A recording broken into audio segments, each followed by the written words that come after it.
Sir, pa-inform naman po ako pag naka-live na po. I-share ko lang sa sa alumni po. Thank you. Ayun, Miss Abby, we're currently live na po sa Philippine Workshops Facebook page. Okay, so thank you po. Thank you.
A pleasant morning to everyone, and welcome to Philippine Workshops in collaboration with the Human Resource Department's webinar entitled The Challenge of an HR Pivoting from an Intern to a Practitioner. This event is dedicated to provide a brief knowledge about the function and role of human resources in WSAP Incorporated, their challenges in the HR department, their opportunities for growth, and share the experience, skills, and knowledge developed in WSAP Incorporated that contributes to their career growth. Before anything else, we would like to give a few reminders to our participants before we formally begin our event. So, first, if possible, keep your cameras on for the entire duration of the event. Second, please keep your audio on mute unless you are asked to speak. And keep your message on the Zoom respectful at all times. Next, for the question and answer segment, please make sure to keep your questions respectful and relevant. All questions are to be asked through the chat feature of Zoom. And lastly, we are offering optional e-certificates to our participants. To those who wish to avail, one for only 30 pesos, please fill up the evaluation form, which will be sent here in the Zoom chat and on the comment section of our Facebook live stream. Now that we're done with our house rules, let us start with the economical prayer followed by the singing of the Philippine National Anthem. Let us bow our heads and put ourselves in the presence of the Lord. Dear Heavenly Father, we thank you for gathering all of us today. May you bestow your guidance and blessings so that we can enjoy and appreciate its significance in our lives. Bless everyone who are present here today, that each one of us may be able to share our knowledge, understanding, and wisdom for your glory and honor. May the various activities related to this event be a success through your intervention. We all ask of this in the mighty name of Jesus. Amen. Ladies and gentlemen, the Philippine National Anthem. Mga kababayan, ang pambansang awit ng Pilipinas. Kayang magiging elas ang sinakanan, alam ng puso, sa dibdib mo'y bumay. Lupang pinirang, tuyang ka ng magiting, sa manlulupi, di ka pasisigil, sa gagatang tutok sa simulan, sa langit ang pagkaw, ay hinatang tula, kawin sa pagkayang minamahal. Ang isang ng pagkawat mo'y tagumpay na nagtitindig, ang bituin at araw niya kailan pang ay di magtitindig. Lumang ang araw ng waragit pagsingkaw, buhay langit sa piling ko.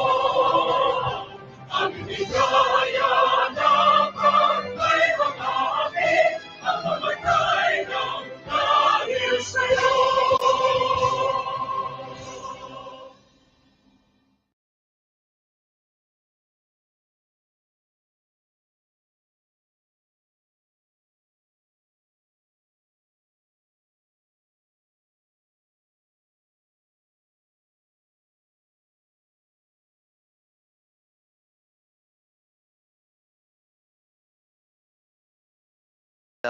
I am Rashid Sipaner and I'm your host for today. I would also like to greet our participants in today's Zoom session as well as our viewer in our Facebook live stream. A wonderful morning to everyone once again. So before we start our program, we would like to call Miss Maria Lourdes Paulo, the HR department head, to give her opening remarks. Everyone, let us give him a virtual round of applause. A pleasant morning to everyone. First of all, on behalf of Human Resource Department, we would like to express our gratitude to the guest speakers for accepting our invites and being here with us. Also, thank you to the support and presence of our audience. Lastly, to the event organizer, Philippine Workshop, and Employee Training and Development for making this event possible. This is the day for us, Human Resource Department. We will able to share to the other people what are the responsibilities, duties, challenges, and also real experiences we have in the company. I know that we are all excited for the new knowledge and learnings we can get from the three HR alumni. So without further ado, let's start this insightful webinar. Thank you. So thank you, Miss Maria Lourdes Paulo, for that.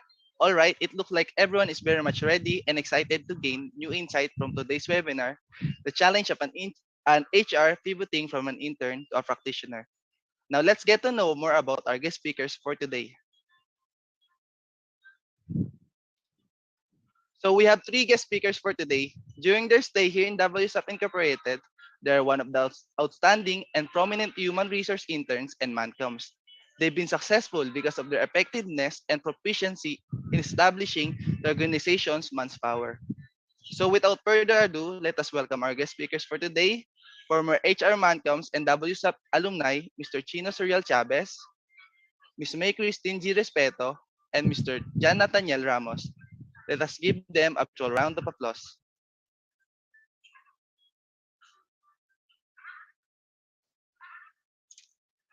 Good morning po.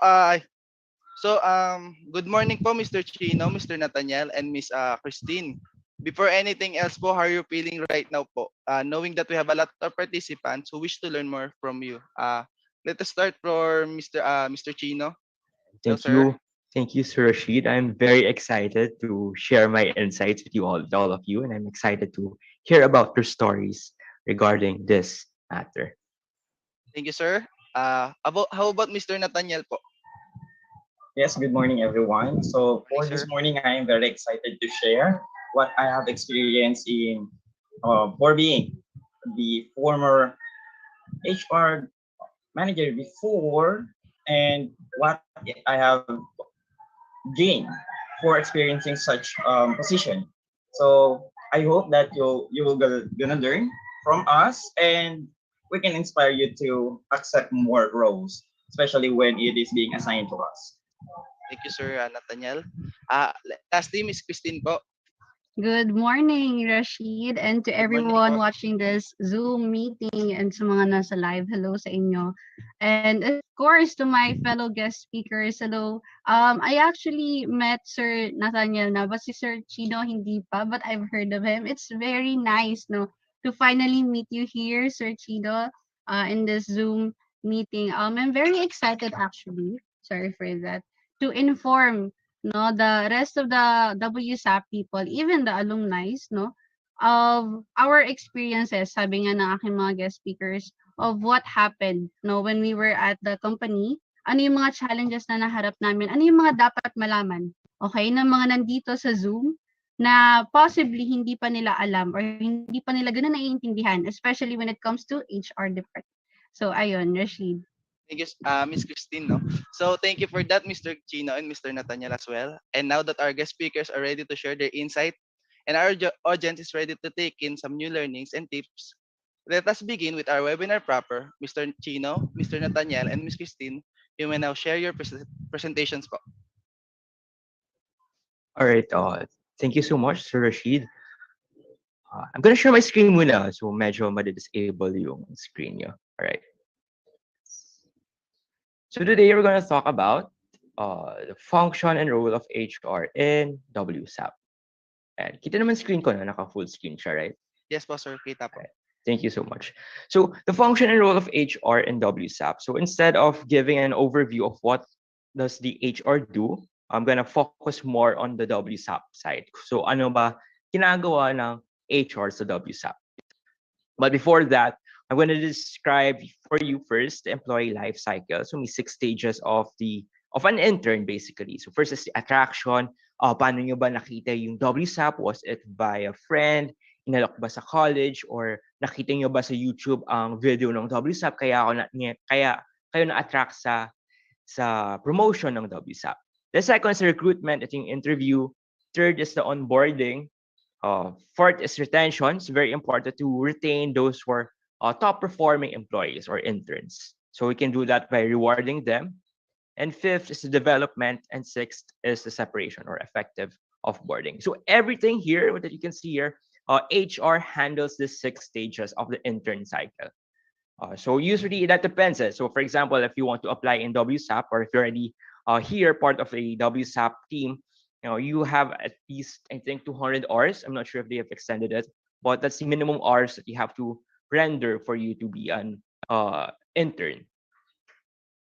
But instead of that, I'm going to give you first 4 sub-departments of HR. Kung HR na kayo, or if you're already part of the WSAP, you already know this. No? First is the recruitment. Second is employee files and onboarding. Third is the employee development. And the fourth is the employee relations. But rather than going to the technical aspect of it, the processes or the steps on how to do this, I am giving you more of a tips because assuming that you're already part of the WSAP, you must already know this 4 sub departments of the HR. So first is recruitment. No, the recruitment here in WSAP is that we have to not only recruit, basta recruit na recruit, pero kailangan natin mag-hire ng top performing interns or yung, as I would like to call it, the quality interns. So how do we hire quality interns? No? First is the CV or curriculum vitae or your resume. It says a lot about you. So makikita mo yan. So pag sabi nila ng curriculum vitae, so for example, you're already part of the HR intern and you want to hire top performing interns, how are you going to do that? So that's the first step. No? Look at the CV. In my time, parang tanda ko na. Sa last year, 2021, I am having a hard time on trying to identify kung sino yung mga quality interns based on the CV. But it says a lot about you because the CV can make or break your career life. I'm not sure for an example. I'm not sure if naka-share screen ako. Stop share. Share screen. Red. Screen. Share. Ayan. So ito yung example ng isang CV. This is the, what do you call this? The recommended format of the CV. So name, hindi lang kailangan yung picture, LinkedIn, kung meron man, email, phone number, and work experience. Work experience, kailangan detailed siya. Hindi lang, for example, I did this, I did that, ito yung position ko. Yes, you have a position, pero anong ginawa mo sa position na yun? So kailangan detailed siya. Much possible, quantifiable yung mga ginagawa niya. So for example, FB page, 100K, land 5 media opportunities. So this is an example kung detailed at quantifiable ang mga ginawa niya. So, for example, kasi ang daming naglalagay na GP president, pero anong ginawa niya? Kasi may mga organizations na may position nga, pero wala naman sila nagawa sa organization na yan. So it's very important to see the details of this curriculum vitae. Education, yung mga very important stuff lang. Then the certification, courses, and skills and interests. So if you're applying for a professional job, you have to have this kind of format. So what you must avoid is this kind of format. Unless you're applying marketing or sa creative side, no? Kasi ito, like from Canva lang to. Kapag makikita mo to na graphic design siya. So okay to kapag graphic and design, pero for example, if you're gonna apply for an HR or finance or accounting or operations, you must avoid this because it doesn't look professional. So don'ts dito is this one. For example, key skills, may percentage. Kasi first, we do not know the metric of this percentage. Saan yung nanggaling metric na ito? Ano yung basis niya sa metric na ito, sa percentages na ito. Especially this one. I think I see a lot of resumes yung mga ganitong bagay. Like graphic design, illustrator, tapos may graph kung kano siya ka-expert. So again, no, there's no basis for that. It's only based on your own perception of your own skill set. So it's much better if it's simple, keep it simple and keep it clean. And try to avoid 2 pages kasi kapag 2 pages, hindi man talaga binabasa ng HR kapag mahaba ng pages. So yung first page, like again, this one, first page and then the most important thing you've done, and it must be relevant to the job that you are applying. No? So for example, if you are applying for accounting, tapos nilagay mo dyan, I created PubMat. So hindi siya related sa accounting. So what are your skill sets that you can contribute sa accounting? So that's the first step. No? Look at the resume kung tugma ba ang skill set nila sa job na ina-apply nila. Next, kailangan professional ang format, malinis. Yung picture, you don't have to put the picture because sometimes, no, in America, sa United States, nasa batas nila na hindi dapat nila ilalagay yung picture nila. Or they can if they want to. But the reason for that is because of discrimination. Usually, employers would try to discriminate the people there. All right, so feeling ko nakalagpas na ako ng 5 minutes. All right. So this is the first step, CV, your curriculum vitae, or your resume. Second is to recognize your bias. So kapag recruit ka or maghanap ka ng intern, you have to recognize your bias. Bakit? Because sometimes, no, we tend to be discriminatory unconsciously. Hindi naman natin consciously, pero I mean, in my part, diba? Minsan tinitingnan natin magaling ba siya mag-English or anong school siya galing, ano yung mga magaling ba siya mag-communicate. But this kind of soft skills are not really, they don't match with the job descriptions. For example, magaling nga mag-English, pero pagdating sa work ethic, wala naman din. So basically, it's not really reliable. Hindi siya reliable standards. You have to recognize your bias. Which brings me to tip number 3, good universities do not equate to good interns. So may dami ko nakilala, for example, hindi ko na name yung university, but it's a good university, galing niya mag-express self niya, magaling siya mag-English and all, she knows how to communicate well. However, she withdraw, and I think after 3 weeks of the internship because she couldn't handle the work ethic or the workload. So good universities do not equate to good interns and vice versa. Good interns doesn't mean that they come from good universities. May mga iba naman na galing sa mga ibang universities pero sobrang galing talaga nila. Talagang I remember this one galing Davao.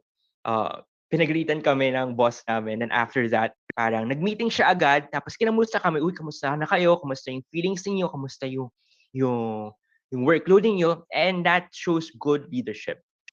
So you must try to identify. Ang hirap identify yun sa interview stage kasi sometimes sa interview stage, they'll say a bunch of stuff that makes them look good. But when it comes to the practice, the application part, that's the time that where they tend to decline. Their performance are starting to decline.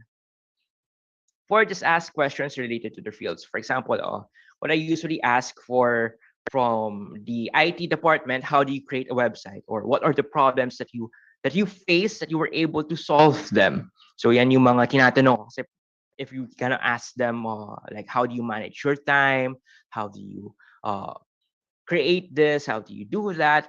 Then it's a general answer. They're going to give you a general answer. But if you're going to ask them specific questions related to their field, you will know how good they are by answering that problem. So, for example, how do you create a website? Okay, kailangan mag-coding. I know I should know HTML. I should know this kind of programming languages.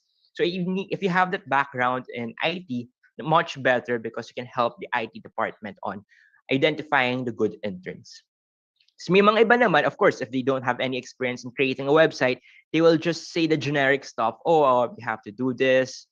Gawa na lang sa Wix or create something. So very generic answers or very simple answers ang binibigay nila palagi.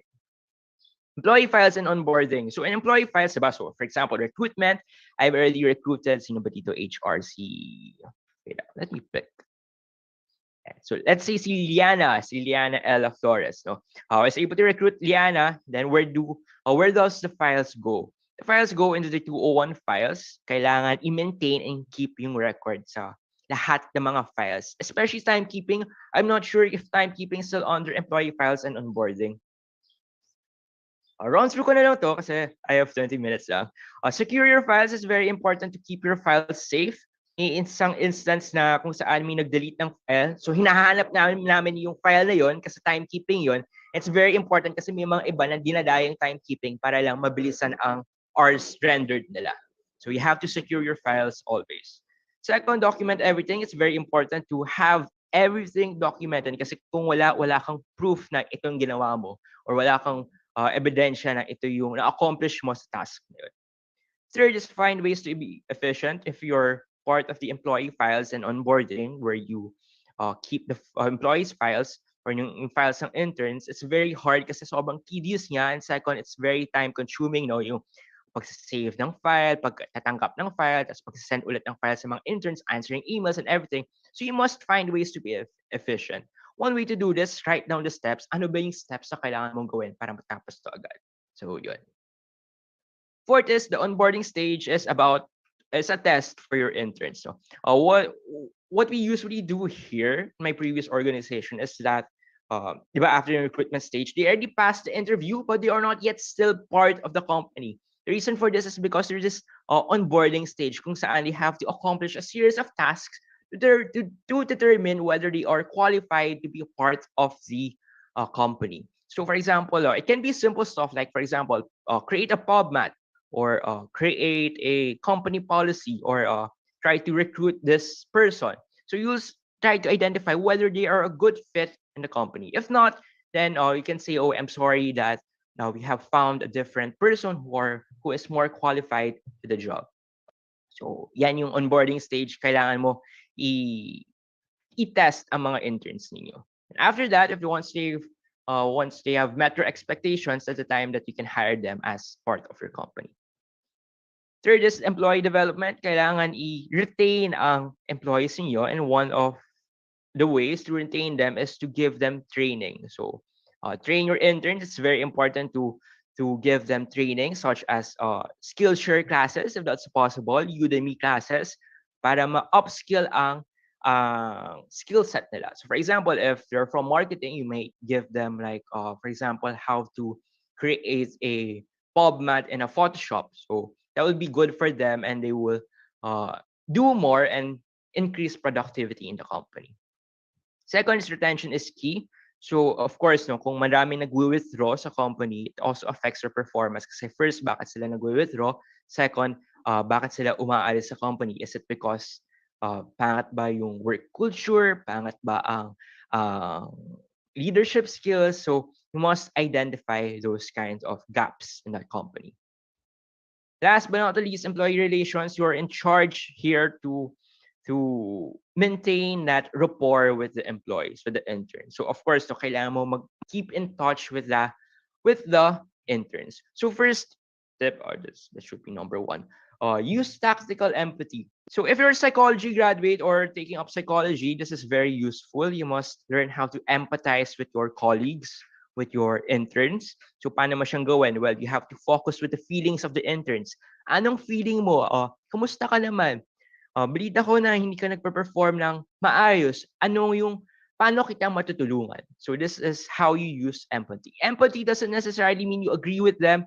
It means that you mirror their feelings and their emotions. So it's very important to use empathy. Empathy is a very underrated skill in the workplace. But with empathy, you can lead people, you can inspire people, you can help them to become the better versions of themselves. Ayan. So this is my favorite tip of all. Sinabi to sa akin ng isang student, classmate ko. Sabi, walang intern na pabigat, mga tamad lang. So it's very true, no? If you have that appetite for learning, you can do anything here in the company. May mga interns na to be a better HR intern basically, or an intern in any company, you have to have that appetite for learning, or you have to have that initiative. Uy, sir, ano ba magagawa ko? Sir, paano pa ako makakatulong? Sir, ano yung, ito yung problema, ito yung solution, kung paano i-solve yung problema na yun. So you have to have that initiative or that proactiveness. 3 is find ways to improve or quantify data. So offboarding, ibig sabihin nila kung ano yung mga bagay na kailangan nila i-improve. So you have to quantify that data, hindi lang based on intuition, but based on statistics and based on data. Alright, so case study, it's my favorite part. Ito yung magiging interactiveness natin. Ayan, so babasahin ko ito sa inyo, tapos tingnan natin kung tama or mali yung sagot nyo. So may dalawang intern sa WSAP na pangalan niya ay si Von at Lorraine. Galing si Von sa isang breakup at kinukwento niya kay Lorraine kung gaano siya malungkot at gusto makahanap ng bagong girlfriend. So si Von malungkot, gusto makahanap ng bagong girlfriend sa internship. Wow. So dahil sila ay mabuting kaibigan at kumain na sila sa SM, so nag-meet na sila, tinanong ni Von kay Lorraine kung pwede siya manligaw. Dahil may gusto din si Lorraine kay Von, pinayagan niya na manligaw si Von sa kanya. Nagustuhan naman ni Lorraine ang panliligaw ni Von, kaso nagdesisyon siya na mas mabuti kung friends na lang daw sila.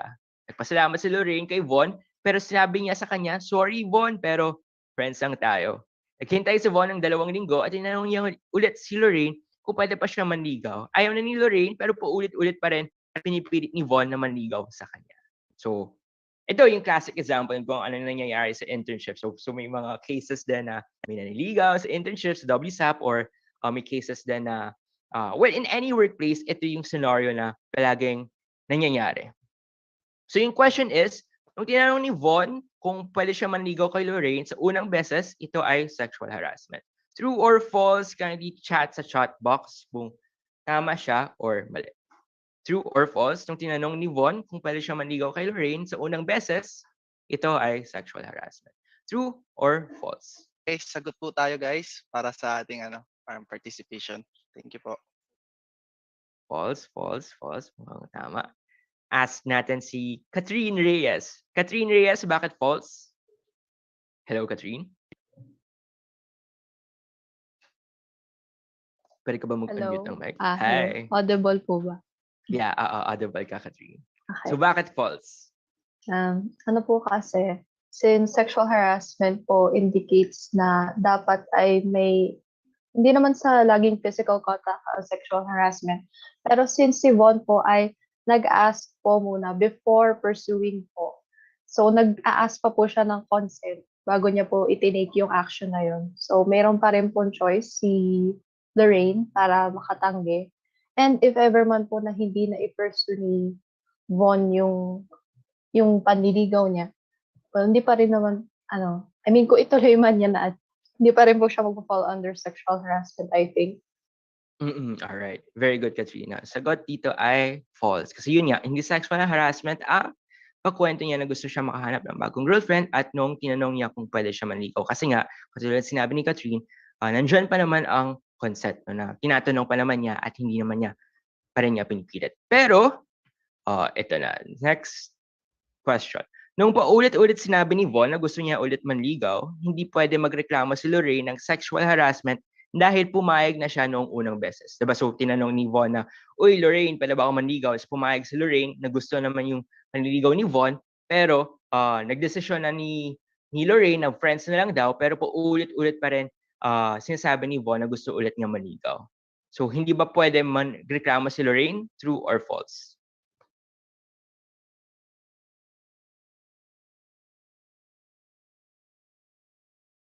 False. Si Janelle nag-answer false. Paano kaya mga iba? False din si Shan. True, si Nikki. Alright, sige. Since medyo kulang na tayo sa time, sasabihin ko lang din yung sagot. So yung answer ay false. Dahil may history sila, wala pa rin karapatan si Von na pilitin ang sarili niya sa kanya. So unang beses hindi siya sexual harassment. Pero kapag paulit-ulit na, no means a no, so doon na nakaroon ng harassment. So pressuring someone to a date is also considered a harassment then. So sagot dito ay false. Ayan, so ito na yung second part of the story. Nireklamo ni Lorraine ang sitwasyon sa kanyang mancom. So sino ba ang mancom dito? So for example, nireklamo niya kay Aaron. Ayan. So nireklamo ni Lorraine kay Aaron sa kanyang mancom at sumbong naman ng mancom sa HR ang nangyari. So sinambong ni Aaron kay Lourdes. So, kinausap ni Lourdes si Von at sinabi ng HR na kailangan tumigil si Von. Tumigil naman si Von pero pagkatapos ng ilang araw, nagpapadala si Von ng mga regalo at pagkain galing sa GrabFood. Kasama din dito ang mga bulaklak galing sa flowerstore.ph na may kasamang love letters. Ang mga love letters ito ay sweet at hindi offensive pero kinakabahan na si Lorraine na baka sin-stalk na siya via Facebook at sa personal life niya. So yung tanong ay, hindi sexual harassment ang pagbigay ng regalo at love notes dahil sumunod naman siya sa utos ng HR na bawal na manligaw. So basically, bawal naman siya manligaw pero nagbibigay siya ng regalo at ng pagkain. Siya ay friendly lang at mabait dahil may gusto siya kay Lorraine. So hindi ba siya sexual harassment? True or false? True po. True? Sure? Si Shan, true. Nikki, false. Si Catherine, true. False. Si Kin. Alright, so yung sagot dito ay false. Dahil kinukulit pa rin ni Von si Lorraine kahit klaro na ayaw ni Lorraine, ito pa rin ay sexual harassment at pwede magbigay ng HR ang mga disciplinary action. So the reason for this is because mas nagsabi na si Lorraine ng no pero palaging pa rin kinukulit si Von kay si Lorraine by pagsasend ng regalo, pagbibigay ng flowers and everything. So klaro naman kung anong intentions ni Von kay Lorraine. So it's already subject for disciplinary actions. Yun lang, doon na nag-end ang slide ko. So that's one of the main functions of the HR. That's the case study na binigay ko kasi ito yung isa sa mga rampant problems sa isang HR kahit sa anong company. So hindi lang sa WSAP pero in different companies, ito yung number one case palagi na kailangan nilang ayusin. So never naman siya nangyari sa WSAP, never ko naman siya na-experience. Example lang to. So based on based on a case study lang siya from a different company. So yun lang, I hope you've learned a lot in that 20 minutes, no, kung paano maging better HR intern. So for that, thank you so much for having me and I hope you've learned a lot. Thank you po, Miss Chino, sa inyong pong case study and sa mga presentation po. So sana po may mga napulot yung mga participants natin yan. So next po natin is si Miss Krystine.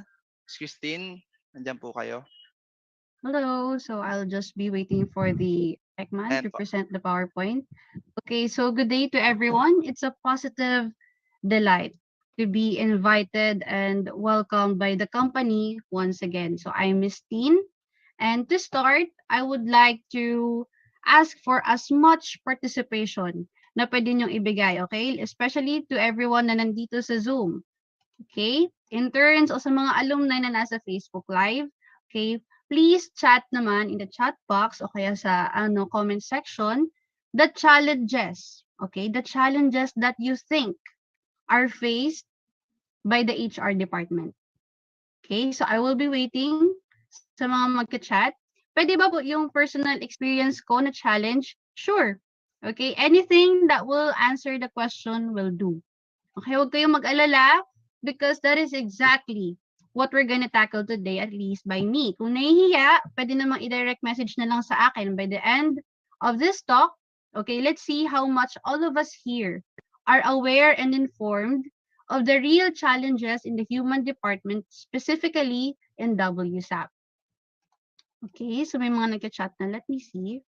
May chat na po, ma'am. Low pool of applicants po. Okay, so far isa pa lang. So thank you so much, Matthew Guevara. Anyone else who wants to share kung ano yung sa tingin nila yung mga challenges na hinaharap ng HR department sa WSAP?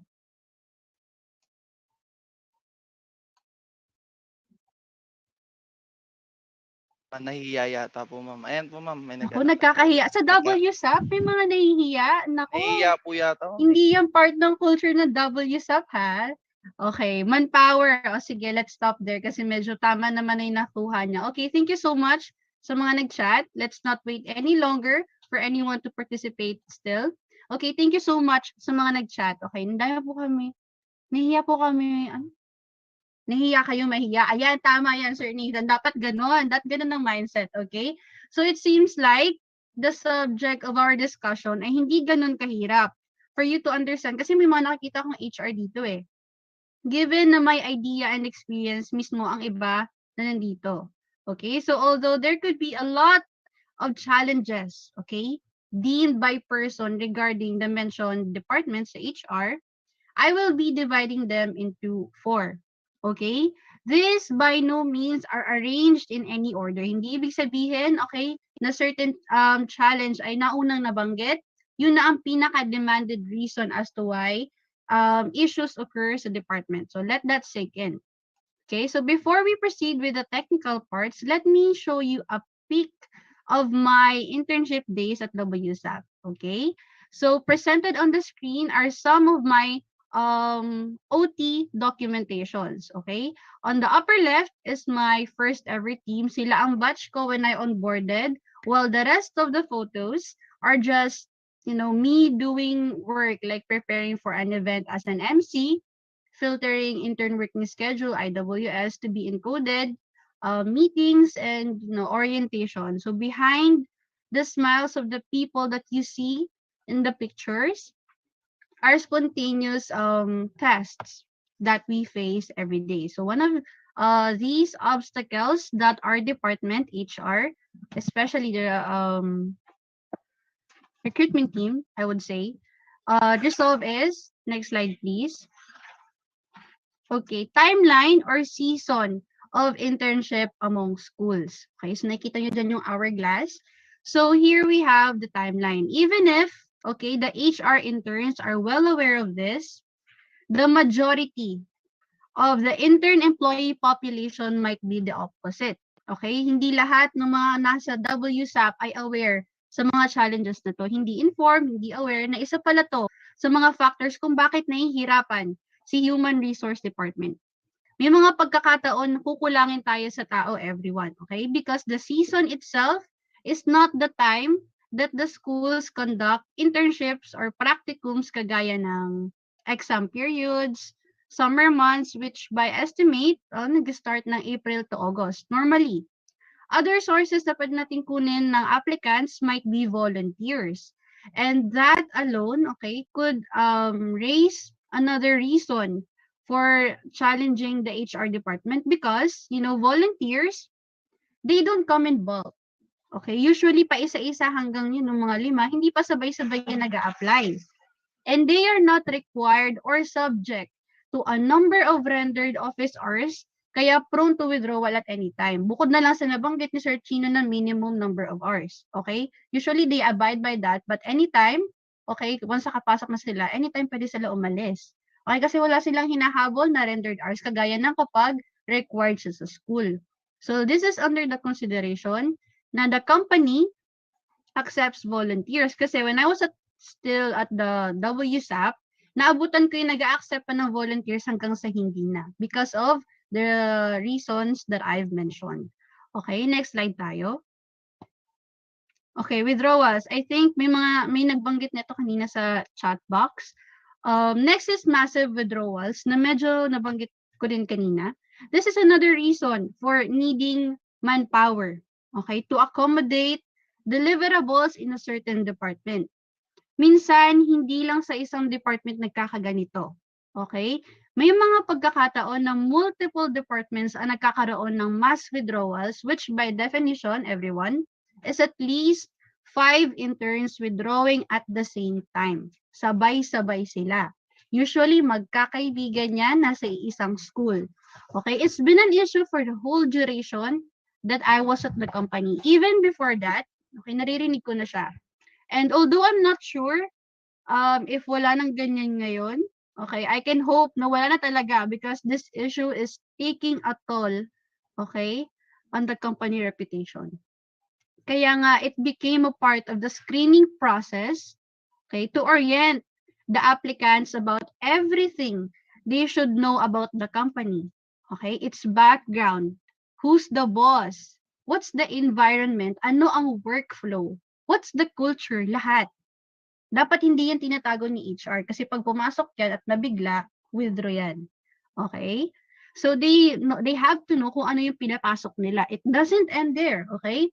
When they onboard, they have to give task orientation, the HR. So the applicants o kaya yung onboarded intern won't feel lost sa track of assignments, okay? It's the HR's job to prevent this from happening. Miss Tin, hindi naman po namin ginusto na umalis sila. It's their own will. Tama ka dyan. Okay? But you know, it's always taught to us, okay, as HR people, which is my scope, given na may other factors pa as to why this happens. But anyway, as HR, okay, it's our function to do what we can to provide the right conditions so people or more people would want to stay or get involved with the company. Next slide tayo. So this is not far from the third challenge. Okay, concerns of the interns and conflict in schedules. Actually, dalawa to, but the schedule itself is commonly the concern of the interns. But before we entertain the schedule problem, okay, let's focus muna on the general factor itself. Okay, you know the concerns of the interns are subjective, okay, and differ from time to time. We used to have this program called Interns Helpline to accommodate concerns of the interns, but whatever it is that the current HR department team has, yung batch nyo ngayon, one way or another, it has to involve something that will, you know, attend to the concerns of the interns to prevent further problems such as interpersonal relationships. Hindi nagkakaintindihan si person A and person B. Kampi si person C kay person A, kampi si person D kay person B. Nako. Performance. Okay. Overwhelming task. Unreasonable deadline. Yun na yung mga pinaproblema nila. Hindi pala alam ni HR. Problema yan. And withdrawals. Hindi na pala sila masaya. Akala mo okay lang sila. Hindi nagsasalita. Nahihiya. Okay? Pag tinatanong, wala ang sinasabi. Pero pag sa ibang tao, okay, doon na pala ina-express na they're really having a hard time maintaining or keeping up with the expectations of this certain environment. So kung ano mang concern yan, pag di naagapan, may consequences. Okay? With regards naman to schedule, dapat job offering or posting pa lang alam na nila kung ano yung office hours. May it be part-time or full-time, ilang araw sa isang linggo, ilang oras sa isang araw. Okay? Kung wala sa job posting, at least sa email, doon na talaga i-screen. Okay? When I handled the email applications before, may mga instances na sinasabi mo na yung schedule. Okay? But they insist in answering the IWS, the Intern Working Schedule form.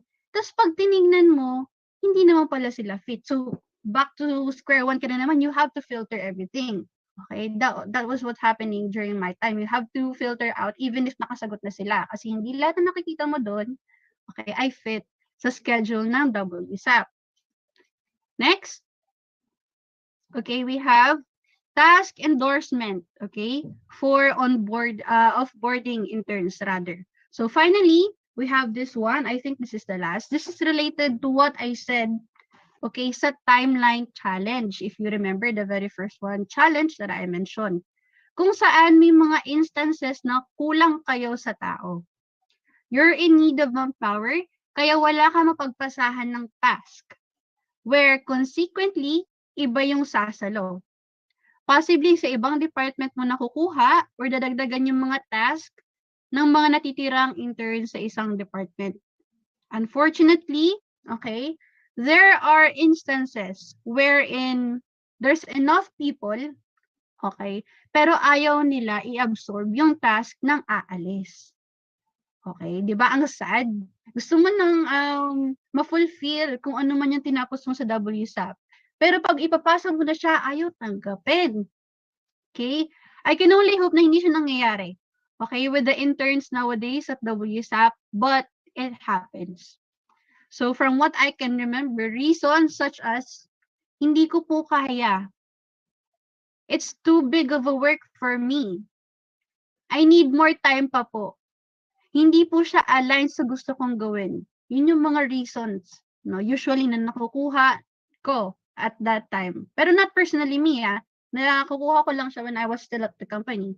Kung bakit daw nagkakaroon ng refusal, okay, of accepting task endorsement, which I would say is a bit ironic to what the company wants to achieve. And that is, ano nga ba ang gusto mo achieve ng company, Miss Tin? Okay, to remind everyone, it is to learn and take on unfamiliar tasks. Okay?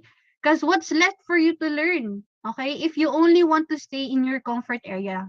Okay? Kung doon ka lang sa kung ano yung kaya mo, doon ka lang sa kung ano yung alam mo, doon ka lang sa kung ano yung gusto mo. Okay? How will you learn then? That's why at worst cases, medyo nag-extend pa. Okay, si offboarding intern until may pumalit sa work niya because we all know that na sa WSAP, we have this policy na you can't officially you say graduate o kaya you can't flee na may pending work ka pa. Okay, hindi mo naman niya pwede iwan-iwan na lang basta-basta. Ikaw nga as a person ayaw mo yung basta-basta ka na lang iniiwan, lalo na sa trabaho. Okay? Kasi may responsibilidad ka na dyan. On a normal basis naman, the more na marami kayo, okay, the easier task endorsement happens. Okay, so next slide tayo. Okay, so taking stock, okay, of all that has been said, I am looking forward, everyone, to greater achievements that the WSAP will get under its internship program, where one of its vital departments, human resource, is experiencing less of these 4 major challenges in their time. Sana, okay, sa mga susunod na period of internships, mabawasan yung mga gantong cases. Okay, and for that to happen, I dare to say that the current interns, even if they're not the HR department, okay, hindi sila under ng HR department, I hope that you would collaborate, okay, to achieve a much easier flowing and fun journey throughout your internship with the company. Okay, it starts with you. Kayo ang nandyan. That's why you have the greater power to influence and make a better change. Kayo kasi ang nasa company. Simula sa loob, palabas yan. Kung nakikita ng ibang tao na ganito kayo ka-united, ganito kayo ka-collaborative, hindi kayo magulo. Okay? Ma-attract nyo sila without you asking for it. Okay? Next slide tayo. So I end this with a quote saying, train people well enough so they can leave. Treat them well enough so they don't want you. Okay, this is from Sir Richard Branson. Thank you so much for listening, everyone, and I wish you all good luck for your future endeavors. So thank you po, Miss Krystine. So let's proceed naman po kay Mr. Nathaniel. Mr. Nathaniel, nandiyan po kayo?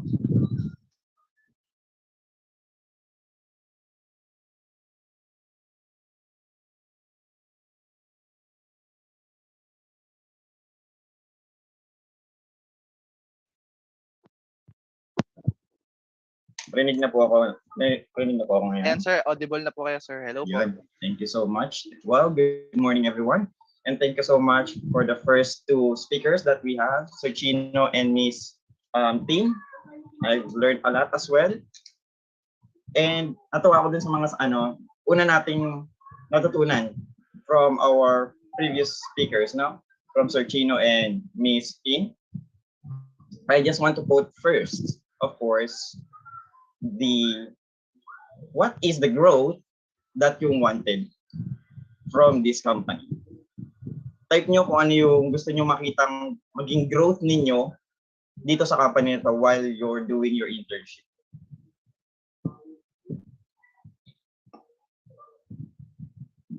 If I may, check natin kung ano nga ba yung ini-expect ninyong growth na makukuha ninyo from this company. Ito ba lakas ba ng loob, knowledge, for specific applications, learning new skills, of course. Ano pa?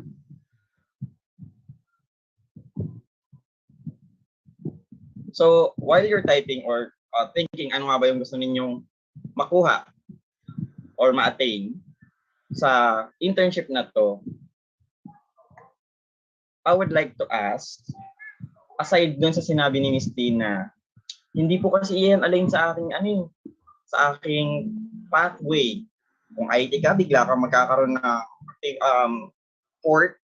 part sa accounting portal PH, something like that. Ano pa yung ibang rason na naririnig ninyo para pagtatanggihan kayo ng gusto niyo kausap pagdating daw sa inaasikaso ninyong projects? Maganda yung sinabi ni Sir Matthew na experience, different facet of HR. Yes, we all know that marami nga naman talagang facets ang HR, like compensation and benefits, employee relationship, and some other facets. No? So let's move on with, if I may, mag-share lang po ako ng aking screen.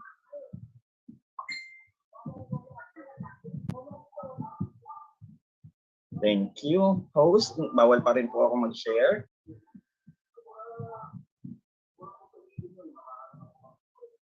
Team, passes po si sir. Thank you.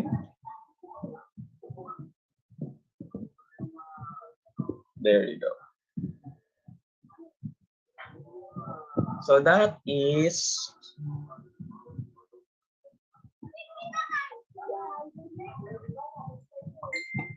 what the topic all about. Growth that we can have or opportunities for the growth as an HR intern. So, ano nga pag sinabing growth, di ba? Kumaga, nasa maraming aspect tayo ng growth, especially pagdating sa HR. Saang facet mo nga ba gustong mag-grow? Di ba? So, pagdating sa growth, hindi tayo mag-grow kung sakaling hindi tayo nagkakaroon ng actions. Like, we're going to step up telling what is wrong na nakikita natin. Ngayon, saan nagkakaroon ng problema? Doon sa idea na baka sabihin ni bossing, bida-bida ako eh. Hindi, parang mali naman yung idea ko eh. You have the self-doubt ka agad without even telling doon sa iyong colleague, sa iyong boss, sa iyong leader, kung ano yung nasa isip mo. That might be a good answer doon sa current situation or current problem. So, what I would like you to consider, everyone, na every time you see a problem, don't hesitate to open up in a proper manner. Huwag yung kumaga basta, sir, mali yan, ito dapat yung kailangan natin gawin para masolusyonan yung problema natin. No. We address the problem that we're seeing sa current situation by trying to open the table. Sir, ma'am, ito po ata yung possible solution. Kasi as an HR, we're not only just trying to find what is the problem. We also need to be seen ano yung solusyon na pwede nating may offer sa problemang nakikita natin. So don't be afraid na ma-judge ka sa ganung part. It only means that you're trying. So doon nagsisimula yung growth. That you are trying. Diba? Mahalagang bagay na sumusubok tayo. Alamin, ano nga ba yung best possible way.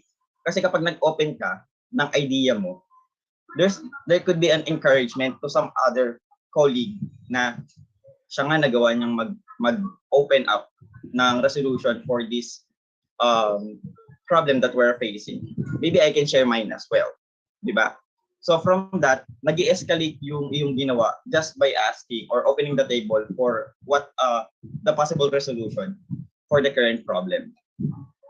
So I would like to discuss sino nga ba yung magkakagusto doon sa kung anong ginagawa mo o sa kung paano mo tinatrabaho yung assigned task sa inyo. Who you should care about, of course, as an HR, kailangan alam natin kung sino-sino yung dapat nating pinapahalagahan o binibigyan ng atensyon, di ba? Is it possible to hug an HR at work? Especially, virtual ang ating, karamihan ay virtual pagdating sa ganitong situation as of now, of course, pandemic, and is a positive mind attracts positive outcome. So let's proceed with this one. I would like to know your answer. Not everyone will be going to love you doing your job. Is it true or false?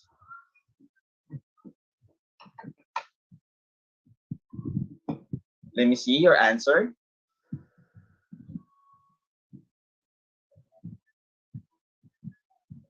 True, true, true, true. Okay, thank you so much. If the answer is coming. False. Okay. True, Abby, true. Thank you. So I would like to ask the only one who answered false, Reina, if I may ask you, can you please tell me why you answered false?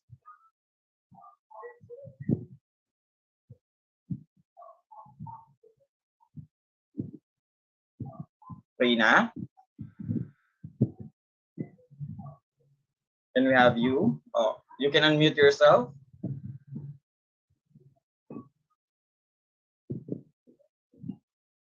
Hello, Ma'am Reina. Andyan pa ba siya? Andyan po ba kayo, Miss Reina? Miss Reina, kung nandyan ka, pakigalaw ang baso. Pakigalaw po ang baso. Ayun na, hindi na gumalaw ang baso. Gumalaw ang baso, sir. Okay, that's Kaya po fine. yata, sir. That's fine, that's fine. Okay lang yan. So, for those who answered true, may I ask, Nikki Maureen, bakit true? Hello po. I think it's true kasi hindi naman lahat alam, kahit ikaw, minsan naisip mo din, parang hindi ko din love. Kahit alam, sa una, love mo yung ginagawa mo, pero eventually, parang hindi mo siya magiging love kasi may time na nahihirapan ka. And yung iba ding tao, may perception sila na feeling nila, dahil love mo yung job mo and parang nakikita nila na na-insecure sila sa inyo. Feeling ko ganun yung minimin neto na not everyone will be going to love your you doing your job because meron may insecure sa ginagawa mo kasi nga love mo yung ginagawa mo and nakikita yun sa results or dun sa output na ginagawa mo. So parang ganun po. Sabagay, tama nga naman, di ba? If there's someone who's insecure sa kung ano nakikita ang growth doon sa iyong pathway na iyong tinitake, like sa HR, nakikita nila yung growth mo, someone will gonna be insecure. Pero kung sakali nga naman, di ba? Sino nga ba namang may gusto na mabigyan ng papel, di ba? Bigla ka, pagpasok mo, bigla ka nilang, meron kang notice to explain what you have done. Di ba? Ang ganda-ganda ng pagpasok mo sa company, tapos bigla pa lang, biglang nagbigay sa'yo ng papel, HR din pala, nagsumbong sa manager. May masama ka daw ginawa, magpaliwanag ka doon sa manager mo. Di ba? Sa mga ganang pagkakataon, doon lumalabas even though you're just doing your job, not only just to do it, but you're doing it well with excellence. May mga taong, kagaya ng sinabi, insecurities, or maybe competency pagdating sa promotions. Please take this as challenge. Kasi if you're going to look those situation as something na hindi makakatulong sa inyong growth, you're wrong. Those person who will not gonna love you doing your job is a key to success as well, para malaman ninyo na hindi lang iyan yung mga problema na dapat solusyonan, hindi lang laging sa company, hindi lang lagi doon sa trabaho pinagagawa sa inyo. Kasama na rin doon yung relationship ninyo doon sa colleagues ninyo. One big factor yan. So, hindi ko naman sinasabi na lagi kayo makisama sa inyong colleague, especially kung hindi tama yung ginagawa nila. You have the right to remind them, di ba? Please do remind your colleague. Parang hindi na ata ikaw nakakatulong, baka sakaling meron kang idea paano natin magagawa ito, paano solusyonan. So, remind is the first key pagdating sa mga ganito na you're just doing your job. And if may problema sila, sa kung paano mo tinatrabaho yung assigned tasks, you go to your higher ups and explain to them, have the other person discuss it face to face para kahit paano nagkakaunawaan kayo from your end from their end. Alam mo kung saan sila nagagaling and maipapaliwanag kayo sa sarili mo. Diba? At least mas malilinawan yung taong naiinggit or yung sabihin natin tao, merong sama ng loob sa'yo, di ba? Yung pala crush ka ng crush niya, kaya ka biglang pinapapailan, di ba? Yung mga ganung bagay ay part pagdating sa trabaho. So pagdating sa part na to, sino yung dapat o ano yung dapat nating mas pinagpo-focusan? Yung sasabihin ni boss, result, self-image, or position? I would like to know your answer, please. Please type alin dyan sa mga yun dapat natin makapag-focusan, especially kapag tayo ay HR.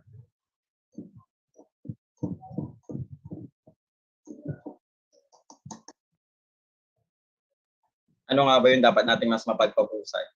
Boss, yung sasabihin, self, result, yung target nating position, o yung imahe natin as the HR or in the company.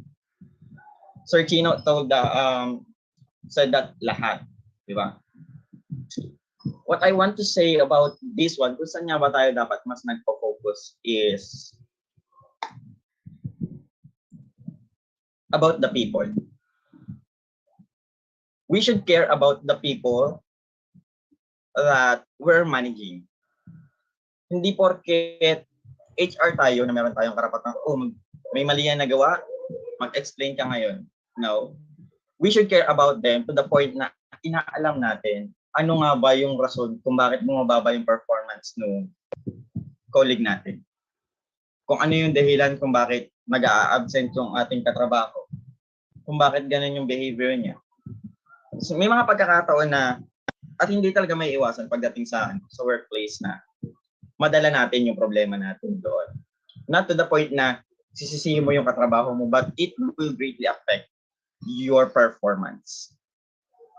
Sabihin natin yung dapat gawin, hindi mo pa matapos-tapos dahil iniisip mo, yung thesis mo, due date na hindi pa natatapos because of your problem doon sa loob ng bahay niyo. We should care about people na hindi dapat tayo magbibigay ng judgment na, tamad kasi yan eh. Diyan mo yan. Wala nang patutunguhan. Pabigat lang yan. As an HR, please have the heart to ask what's happening. Kasi sa ganung pagkakataon, hindi mo man maibigay yung solusyon. Pero yung malaman ng colleague mo na merong willing makinig, kahit makinig lang, malaking bagay yun. Na kung saan, isa yun sa rason, sa idudugtong ko lang din sa sinabi ni Miss Krystine, the quote that she just mentioned, isa yun sa maaaring rason para hindi umalis ang iyong trabaho. Kasi alam nilang may makikinig sa kanila. Kasi alam nilang kahit paano may nakakaintindi doon sa kanilang pinagdadaanan. Kaya mayroon silang time kahit paano, 1 day, 2 days, para maka-cope up, para maka-recover. Then after that, wala na silang ibang rason kundi mag-keep up doon sa kung anong task na dapat nilang tapusin. Di ba? So, pag tayo ay nag-care about sa people natin, babalik sa atin yan. Babalik sa atin kung ano man yung ibinibigay natin. Di ba? We take care of the people, they will take care of us. That's how the business works. As always, even it is on the corporate world, it's still a business. So please do always take care of the people that you're managing. So successful brand of the future. Future care about the people, but not about the branding. So maganda nga brand mo, di ba? Sabihin natin ang iyong minamanage ay mga well-known company, di ba? Pero pagdating din sa tao, kamusta ka dyan? Anong pakiramdam mo dyan? Wala, patayan, walang pakialam yung management sa akin. Hindi man lamang kami binibigyan ng leave, hindi man lamang kino-consider yung mga work accomplishments namin. Somehow, it gives the people discouragement. So, ito yung sinasabi ko na as we acknowledge and give encouragement to the people that we're managing, maganda ang balik niyan kahit paano. Babalik at babalik sa atin yan. Tama yan, no? Sabi ni Miss Abby, iparamdam na may kakampi sila na handang makinig sa kanila. Especially when we are the HR who interviewed and endorse them hanggang sa makapasok doon sa company, tayo yung unang kilala nila pagdating doon sa company na talagang not because may kaibigan na sila doon, kundi as professional, sa atin sila unang dadaan. Diba? Na kung saan, doon palang ma-assess na kaagad natin, eto tao mo, totoo naman sinasabi, and then all of a sudden, magkakaroon ng pagbabago. If you really care for that person, makikita mo yun. Even though marami ang tao, mahawakan natin as an HR, somehow, tatatak yan. So, ito yung sinasabi naman dun sa third bullet ko kanina, kung pwede mo bang i-hug yung HR sa workplace. I would like to ask you, pwede nga ba? Yes or no?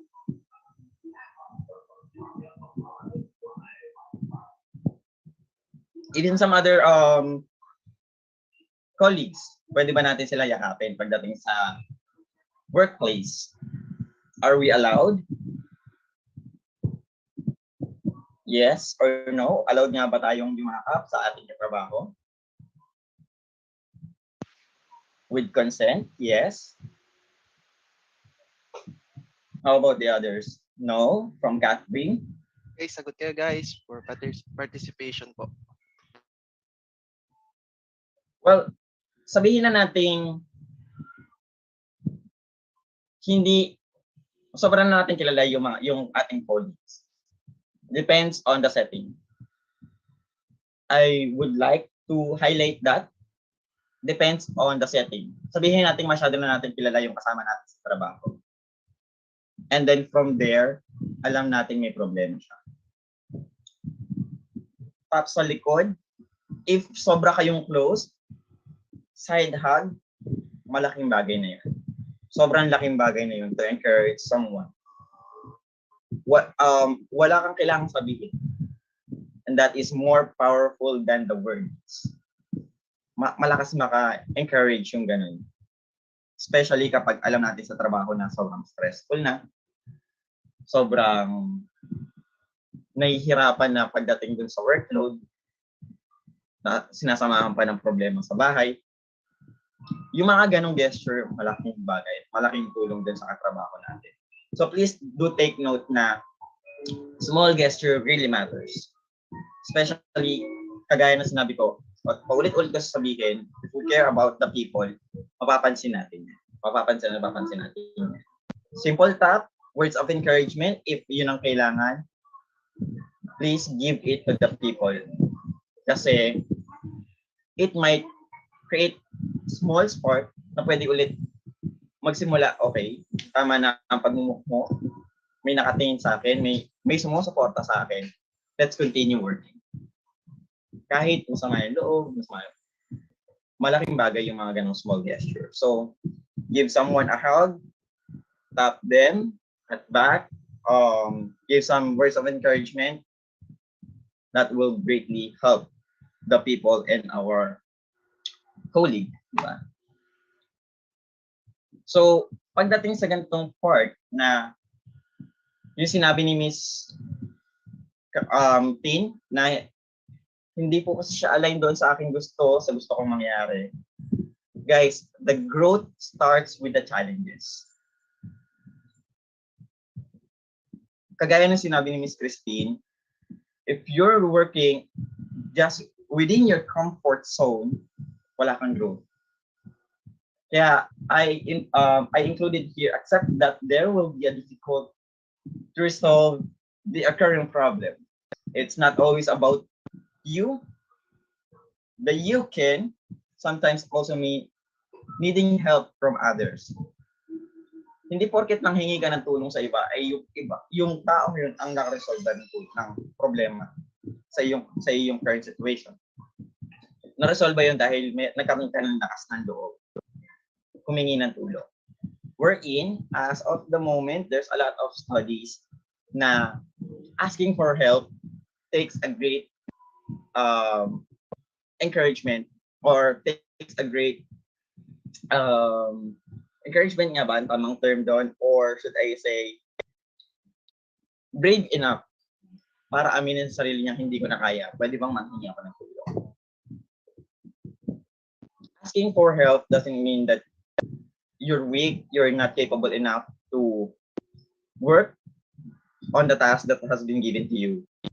Asking for help is a growth, not only as a professional but also as an individual. Yung pag-amin mo sa sarili mong hindi ko kaya lahat ng ito at paghingi ng tulong sa iba, guys, yung pag-amin doon sa hindi mo kayang gawin, hindi siya kahinaan. It will give you more knowledge. Kasi if you already know something, wala ka ng growth doon. If you're always surrounding yourself ng mga taong alam na yung alam mo at alam mo na rin yung alam nila, wala kang magiging growth. Try to challenge yourself, surround yourself with a person na ina-idolize ninyo somehow. Will it be in financial matter, extracurricular activities? If you surround yourself with those kind of person, ang tend ng katawan natin at ng isip natin is to keep up with them. And from there, we try to let ourselves have a growth. Kasi kapag ang nakapaligid sa iyo halos kilala mo na, alam mo na kung ano mga ginagawa at alam na rin nila ang ginagawa mo, wala nang challenge sa'yo. Diba? Wala nang challenge sa'yo and wala kang motivation. Sabihin natin yung friendly challenges. Friendly challenges are very healthy. Na, sige nga, tingnan natin kung sino na yung may mas broad and wide idea regarding with this type of with this matter, di ba? Sa mga ganung pagkakataon, we try to excel one another or challenge ourselves. That is the most important thing na china-challenge natin. We become better self each and every day. Pero hindi masama na magkaroon ng kompetensya na ibang tao. masarap din na may kakompetensya na ibang tao kasi mas may challenge, di ba? Ang hirap naman kasi laging ilagay sa metro kung nasaan na ba yung achievement mo, nasaan ka na ba ngayon? Ano na yung gusto mong mangyari bukas? Unlike meron kang taong titingnan na, ay siya, ito na yung nalalaman, dapat ako, ito na. Para kahit paano, mas nakikita natin yung, or nami-mirror natin, ano nga ba yung gusto natin ma-achieve. One moment. So,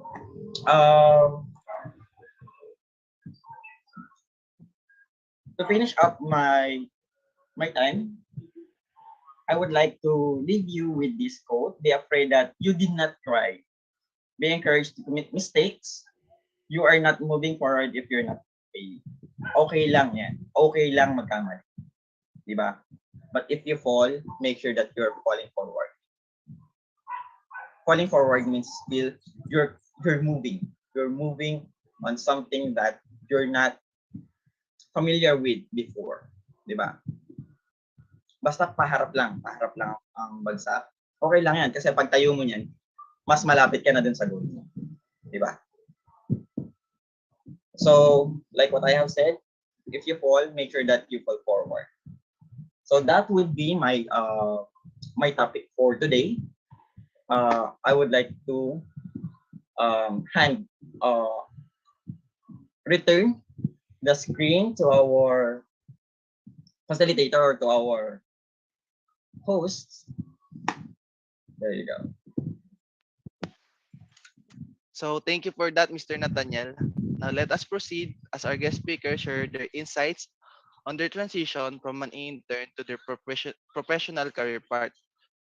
Our guest speakers will discuss their experience, skills, and knowledge developed in WSAP Incorporated internship program that contributed to their career growth.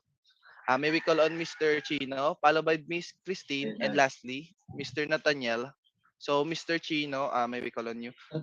Ang tanong po is, what are your edge to other candidates in your chosen industry po?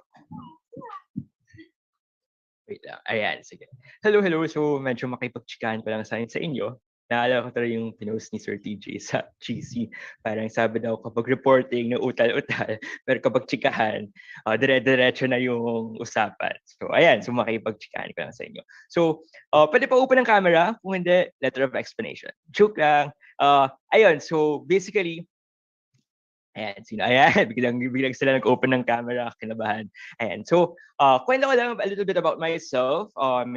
Incoming third-year student. So basically, yung internship na ito wasn't required. In other sense, basically, hindi volunteer intern lang ako. Kaya medyo nasala ako yung sinabi ni Krystine na parang tinanggal atin nila for a time yung volunteer intern kasi palagi sila nag-withdraw.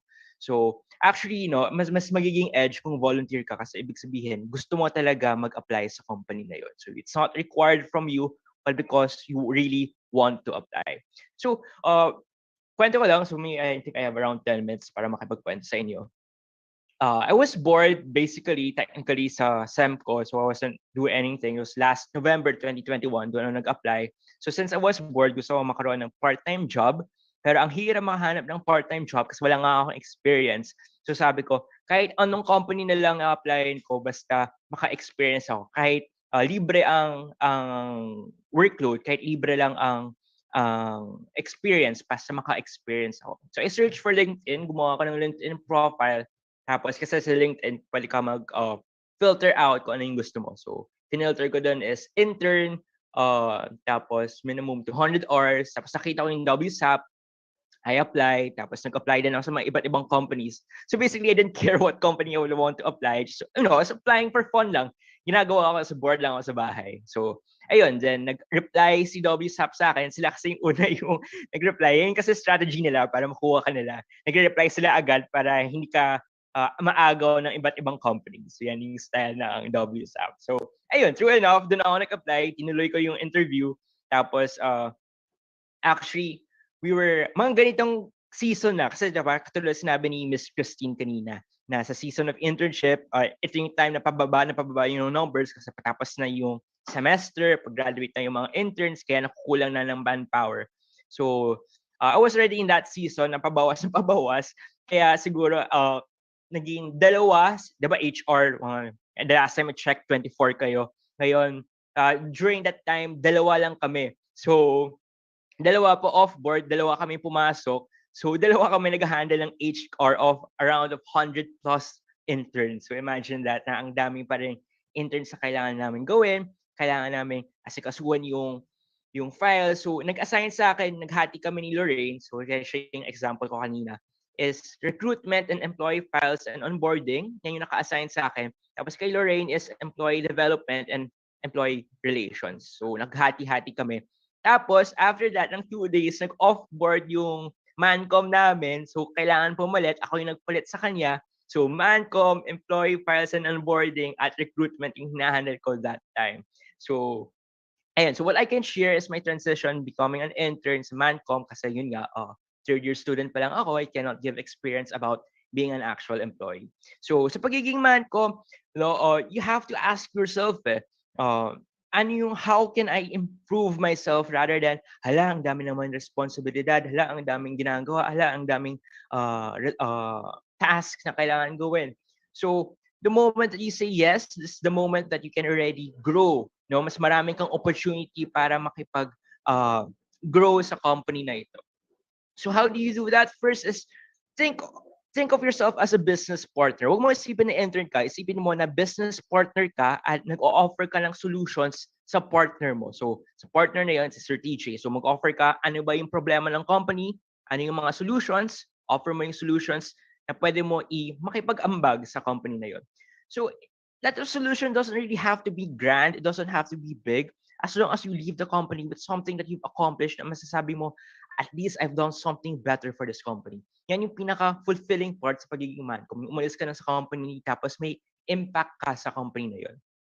So mancom, naging mancom ako after 2 days. So talagang ang sabi ko kay Sir TJ, just give me 1 more day lang para malaman yung process ng HR kasi wala akong experience nito. Sabi sa akin ni Sir TJ that time na kapag ibang company yan, tanggal ka na kasi kailangan alam mo na ang lahat pagdating mo sa job na yon, sa role na yon ang ginawa mo. So ayun, so yun yung ginawa ko.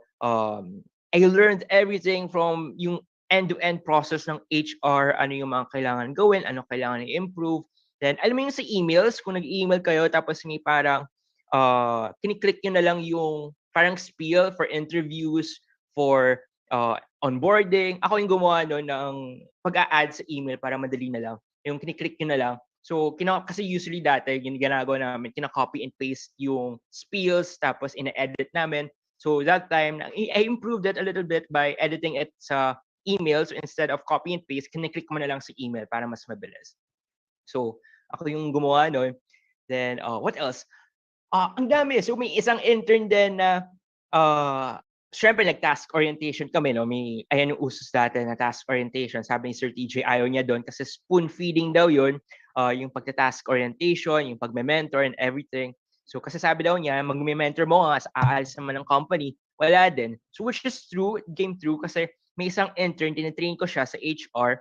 Nangyari is, nagreklamo siya sa bakit ang pangit-pangit ng organization dito sa HR. So, more than offering solutions, he was complaining sa mga processes ng HR. So sinabi ko sa kanya, I'm sorry, pero you're not fit here sa company na yun. I suggest na mag-withdraw ka. So ayun, ayaw niya daw niya mag-withdraw. He answered back, sabi niya, I will withdraw when I want to withdraw. So yan yung sinabi niya sa akin. Like, whoa, okay. Tapos, ayun, so sinumong ko siya kay Sir TJ. So pinagalitan siya ni Sir TJ. Ayun, so nag-withdraw na siya. Technically, ayun. So, those are one of the learnings that you can learn sa company, how to be assertive, how to speak to professors, how to be an effective intern. No? Yan yung mga bagay na natutunan ko sa company na ito. Very, very fulfilling yung part na yon. Daming workload, alam nyo yan, HR, na ang daming kailangan gawin, ang kailangan you have to deal with your emotions, drink your water, yung mga typical lines na narinig natin araw-araw. No? Pero it's very true na you have to manage your emotions because you have to survive this internship. But the upside of it is that after this internship, you will become a better version of yourself. To the point na I've been applying it. Kaya ako nag-yes dito sa talk na ito is because talagang malaki yung impact na nangyari na na-experience ko dito sa WSAP.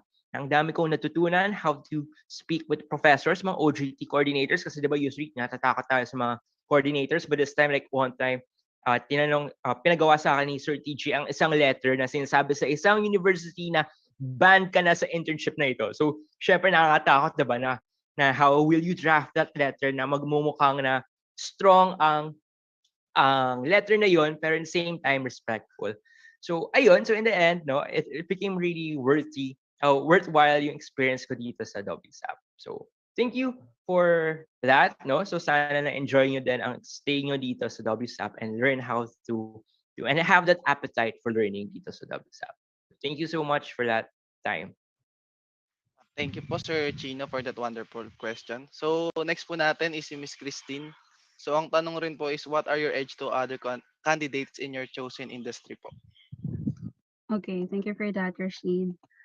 Well, I was previously featured together with selected interns and alumni in a video presentation during WSAP Internship Summit 2022, which took place just months ago, and it comprises few topics such as what is internship, its importance, our challenges, and lines from Sir TJ that stuck with us. So you wouldn't be representing such big role because you will be facing companies and other potential applicants if you don't have the potential.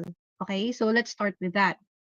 So up to this day, I can still recite the certain part of that video that has a glimpse of my takeaways as I transition from an intern one to a mancom. So in several morning briefings, Sir TJ says something that sounds harsh, okay, but actually makes sense. I'm not sure if na-apply pa rin siya sa bagong batch ng HR ngayon. Okay, o kaya ng mga WSAP interns in general. Okay? But actually, yung akala mong harsh broadcast, okay, actually makes sense. And I literally took note of those. It goes along the lines of, I can still remember this, act like a professional, not a student. Okay? Hindi ka nandito para spoon feed, nabanggit na yan ni Sir Chino. Okay? O kaya, kapag sa tingin mo, binigyan ka ng boss mo ng trabaho, tas inayawan mo. Okay? Kasi hindi mo alam o hindi siya inline sa course at tinapos mo or currently na meron ka ngayon, bukas makalawa kaya may trabaho ka pa. Okay? So these are some of the lines that stuck with me because it's true. Okay? Working under WSAP and Sir TJ comes with working under pressure because of the high expectations that he has towards the interns. And I think halos lahat naman na nakagraduate sa WSAP, okay, kasi it transitions yung process ng WSAP, nagbabago siya from time to time, especially sa mga nag-handle ng HR. Okay? And I believe the more na nagiging updated siya, okay, the more na nagiging better yung gumagraduate. And that's your edge. Okay? Kasi kagaya nga na sinabi ko, okay, working under WSAP and Sir TJ. Okay? Sometimes dalawa yun magkahiwalay sila. Magkahiwalay yung WSAP and si Sir TJ. Okay? It comes with working under pressure. Okay? Kaya nga, way back when I was still at the department, the human resource, sinasaisip na sa amin, okay, na if ever the time comes that we get to be endorsed as Mancom, Sir TJ keeps on reminding us that it's normal to feel fear and worry for not executing your role well, kagaya na sinabi ni Sir Nathaniel. Okay? It also includes him being vocal to us, si Sir TJ. Nagiging vocal siya sa amin to not let fear and stress get of our way of trying. Hindi porke takot ka, hindi ka na magta-try. Okay? What will happen to you if you entertain your fear? Okay? You will stuck in your place. Okay? Paano ka magko-progress upwards? Okay? If you entertain such negative feelings. Di bali nang takot ka habang tinatry mo lumaban kesa yung natatakot ka tapos wala kang ginagawa. Okay? There will be zero progress. It also, not being familiar, kagaya nasabi ko na ata to kanina, not being familiar or well-oriented to a task is no excuse for poor performance. Yan yung na-adapt ko sa WSAP. Okay? Hindi ibig sabihin na hindi mo alam ang binigay sa'yo ng trabaho. Excuse mo na siya, kaya ganito lang yung performance na naibigay mo. Okay? You do something about it. I don't think I'll ever get tired of repeating this to other people over and over again. You know, even if time passed, itong statement ko na to, everything that I've said with the question given by Sir Rashid, my testimony remains genuine and authentic as it speaks for my journey. From the fair amount of time that I worked with the company, WSAP, nahasa yung leadership skills na na-build ko from being an officer in school organizations. Okay, iba pala siya kapag nasa school ka, tapos kapag nasa company ka. I was able to apply my communication, team player, problem solving, execution, decision making, and time management skills to a professional level. Yung communication ko, hindi lang siya sa pagsasalita, pati sa pag-compose ng email and letters. Okay? Tama yun. Kailangan yung dinedeliver mo sa pagsasenda mo ng email ay strong, but you are respectful. Totoo yun. Okay? Hindi ibig sabihin na you have a point. Okay? May bina-bypass ka ng boundaries. Okay? That's professionalism. Team player. Okay? May iba sa inyo sanay magtrabaho ng kayo lang. Mas gusto nyo independent work kasi mas mabilis, mas alam nyo yung, mas gamay nyo yung changes, alam nyo yung gusto nyong makuhang results. But once you are working with a team, okay, minsan dyan nalalabas yung challenge. Kasi magkakaiba kayo ng ideas eh. Okay, how are you gonna handle that? Yun yung nahasa ko sa WSAP. Problem solving. May mga problema sa HR, recruitment, processes na kailangan mong baguhin. Bakit? Nagiging ineffective na ang interns. What will you do? Okay, hindi hindi pwede matagal yung gagawin mong solution. Mabilis yan. That's your TJ. Okay? Execution. Paano mo i-act out yung mga ginawa mong solutions? Okay? Hindi lang siya sa isip. Kailangan mo siyang i-deliver. Pag hindi yan gumana, ibig sabihin, your plan is a failure. Okay? You have to make another solution. Okay? So, bonus na lang yung email etiquettes. Okay, kasi tinuturo din yan sa amin. Especially kapag nasa HR ka, you always have to live sa email, sa Google ng wsaprecruitment@gmail.com. Kasi doon ka nakikipag-communicate sa applicants, okay, sa mga kapwa mo interns, sa mga OJT coordinators, and to some other inquiries na makukuha mo.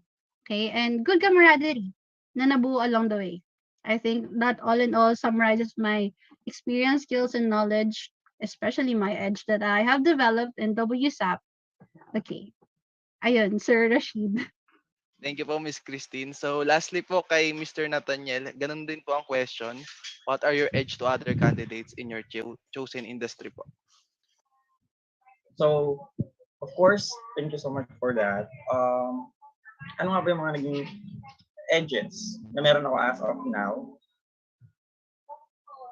Maybe I'm gonna say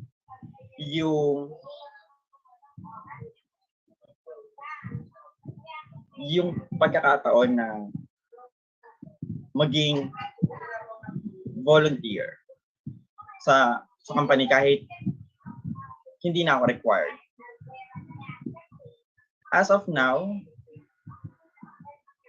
I had an interview with other company for HR position na kung saan currently I am employed as customer service representative or associate. Pero ang mas pinag-focusan ng company pinag-a-applyan ko for the HR is yung experience ko dito sa company. Wherein I proudly told to the interviewer na yung fast pace na meron sa company really helps me to handle and to manage. Ano nga ba yung mas importante sa current situation? Diba? So, kapag nandun tayo sa pagkakataon, there we go. So, ayun, kagaya na sabi ko, kasama sa edge na nakuha ko is that if you feel na nahihiya kayo, kumausap ng professional. Wherein ganun ako before. Na kapag ang kaharap ko professional, doktor, abogado, manager, or kung sino mang may posisyon, corporate man or other field, nanliliit ako. Pakiramdam ko talaga nanliliit ako. Dumating yung time na nagsabi sa akin si Sir TJ, that was the first meeting sa WSAP, interview yun. Sabi ko, sir, gusto ko talagang magtrabaho dito. Gusto kong mag-OJT dito. Nagsabi ako kay sir na, ang sinabi sa akin ni sir is that, huwag kang bida-bida. Yun yung verbatim niya sinabi. Huwag kang bida-bida. Tinig serious ko yung sinabi ni sir niya. Kasi, nung pagkakataon na yun, I am very enthusiastic na makapag-start mo sa company. To the point na hindi pa ako nakakapag-onboard, nakipag-meeting na ako sa kanila that same day. Yung enthusiasm na yun, hindi ko siya hinayaang mamatay. Na kung saan, kahit mahirap na yung activity, dumating kami sa point na dalawa na lang din kami. After ng second day ko, recruitment head na kaagad.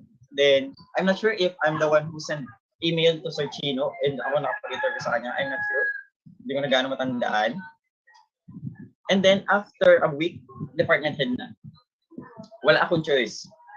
Kasi off-board na lahat ng mga nakasabayan namin. Dalawa na lang kami natira din.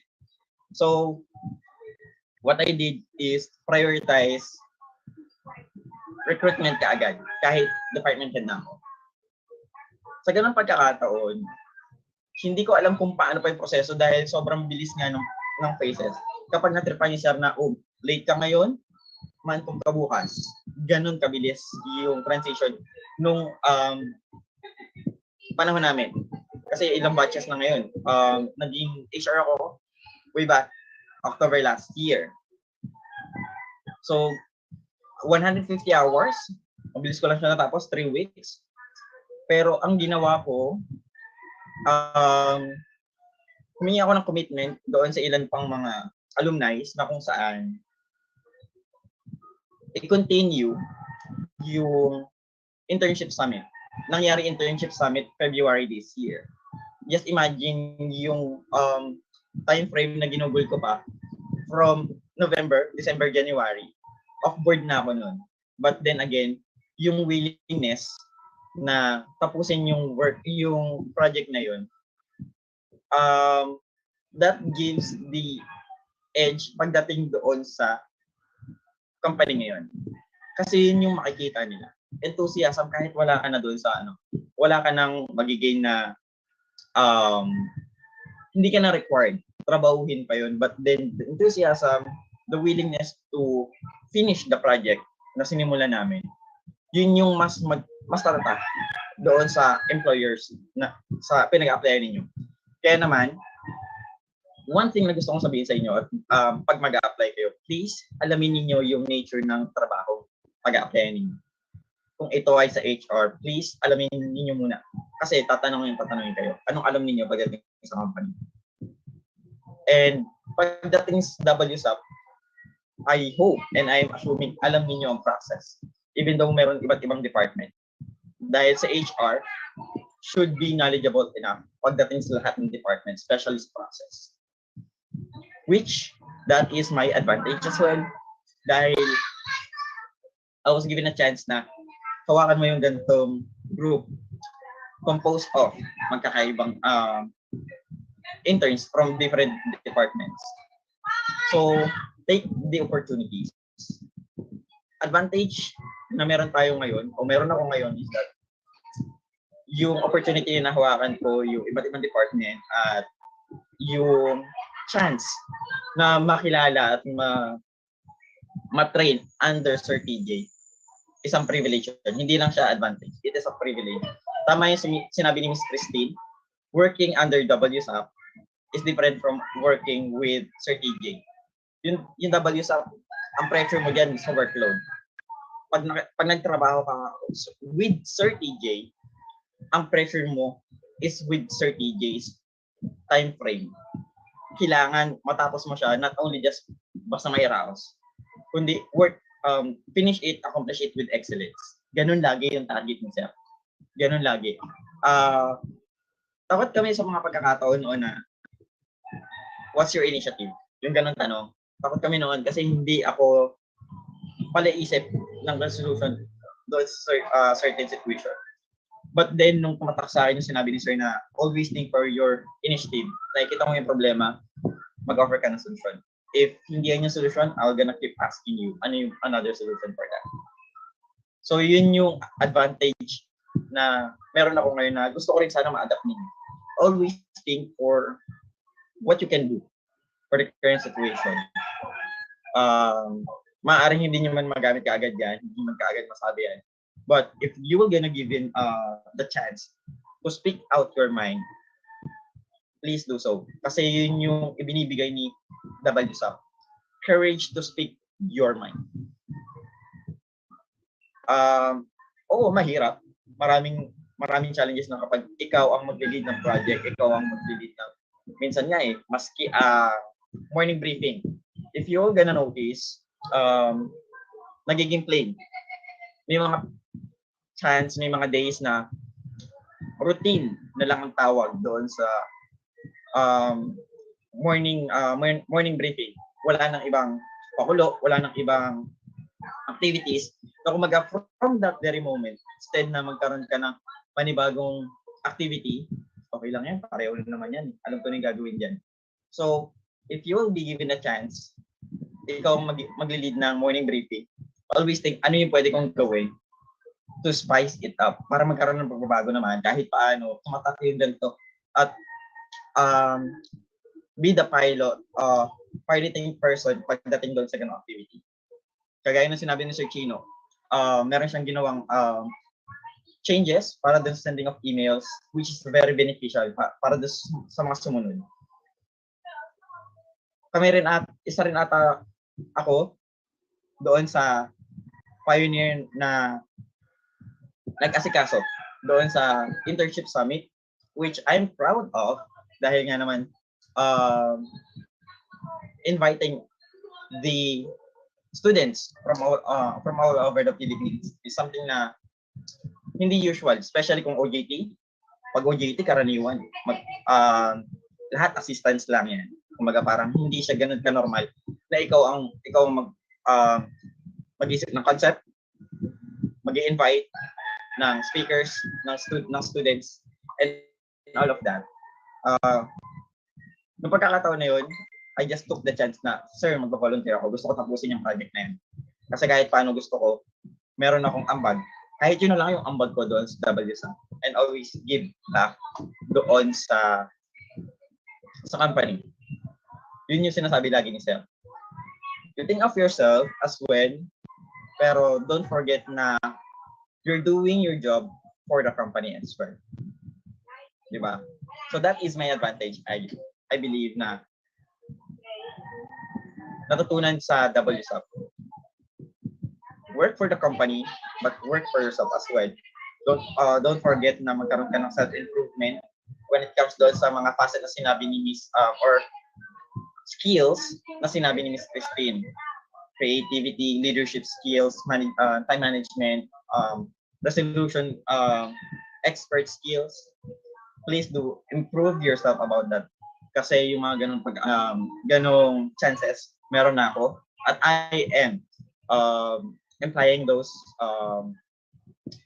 skills na nag-gain ko from WSAP. And I guess that is the advantage that I acquired sa WSAP. So thank you po, Mr. Nathaniel. So for our next and last topic po, no, how will the WSAP profile be an advantage to the other business and companies? So simulan po ulit natin kay Sir Chino sa pagsagot po nito. Okay, akala ko isang question lang yun. Okay, so how will the WSAP profile be an advantage to the other business and companies? It's advantage siya kasi yung work ethic mo, that's number one. Once kapag nalaman na WSAP ka, hindi lang biro-biro yung training na experience natin dito sa WSAP. You have that work ethic, assertiveness, And third, yung communication and leadership skills. So first, work ethic. No, once you have that work ethic, you can do anything. So imagine, no, if you have Sir TG as your boss, parang kapag natapos mo yung internship program na ito, you have that feeling na I can conquer anything or anyone na magbibigay sa akin ng responsibilities kasi you already have that advantage kay Sir TJ. So you have that work ethic. Second is the leadership skills. You are trained here to how to manage people, how to communicate with them, how to synergize with other departments. Then third is assertive. You have to be, kasi you really don't have the time to think that much. Like students sabi ni Miss Krystine kanina na you have to think of solutions fast and quick. So to do that, you have to be assertive in what you want and to prioritize yung goals mo. So that's one of the advantage that you have kapag WSAP ka. So once you have the assertiveness, you can accomplish tasks easier and efficiently. So mas magiging madali ng trabaho mo kasi assertive ka. So well, short background of me, hindi talaga ako assertive, like talagang I will sugarcoat my words in order to get the things that I want. But I've learned that it's not really efficient kasi minsan matagal pa, may exchanges of communication, transaction pa, and everything, inquiries, questions. So it will be more simple if you will be direct enough and more efficient sa sinasabi mo. So yun lang. So I think those are the advantages ng WSAP compared to other businesses and companies. Thank you po, Mr. Chino. So, next po tayo kay Miss Krystine.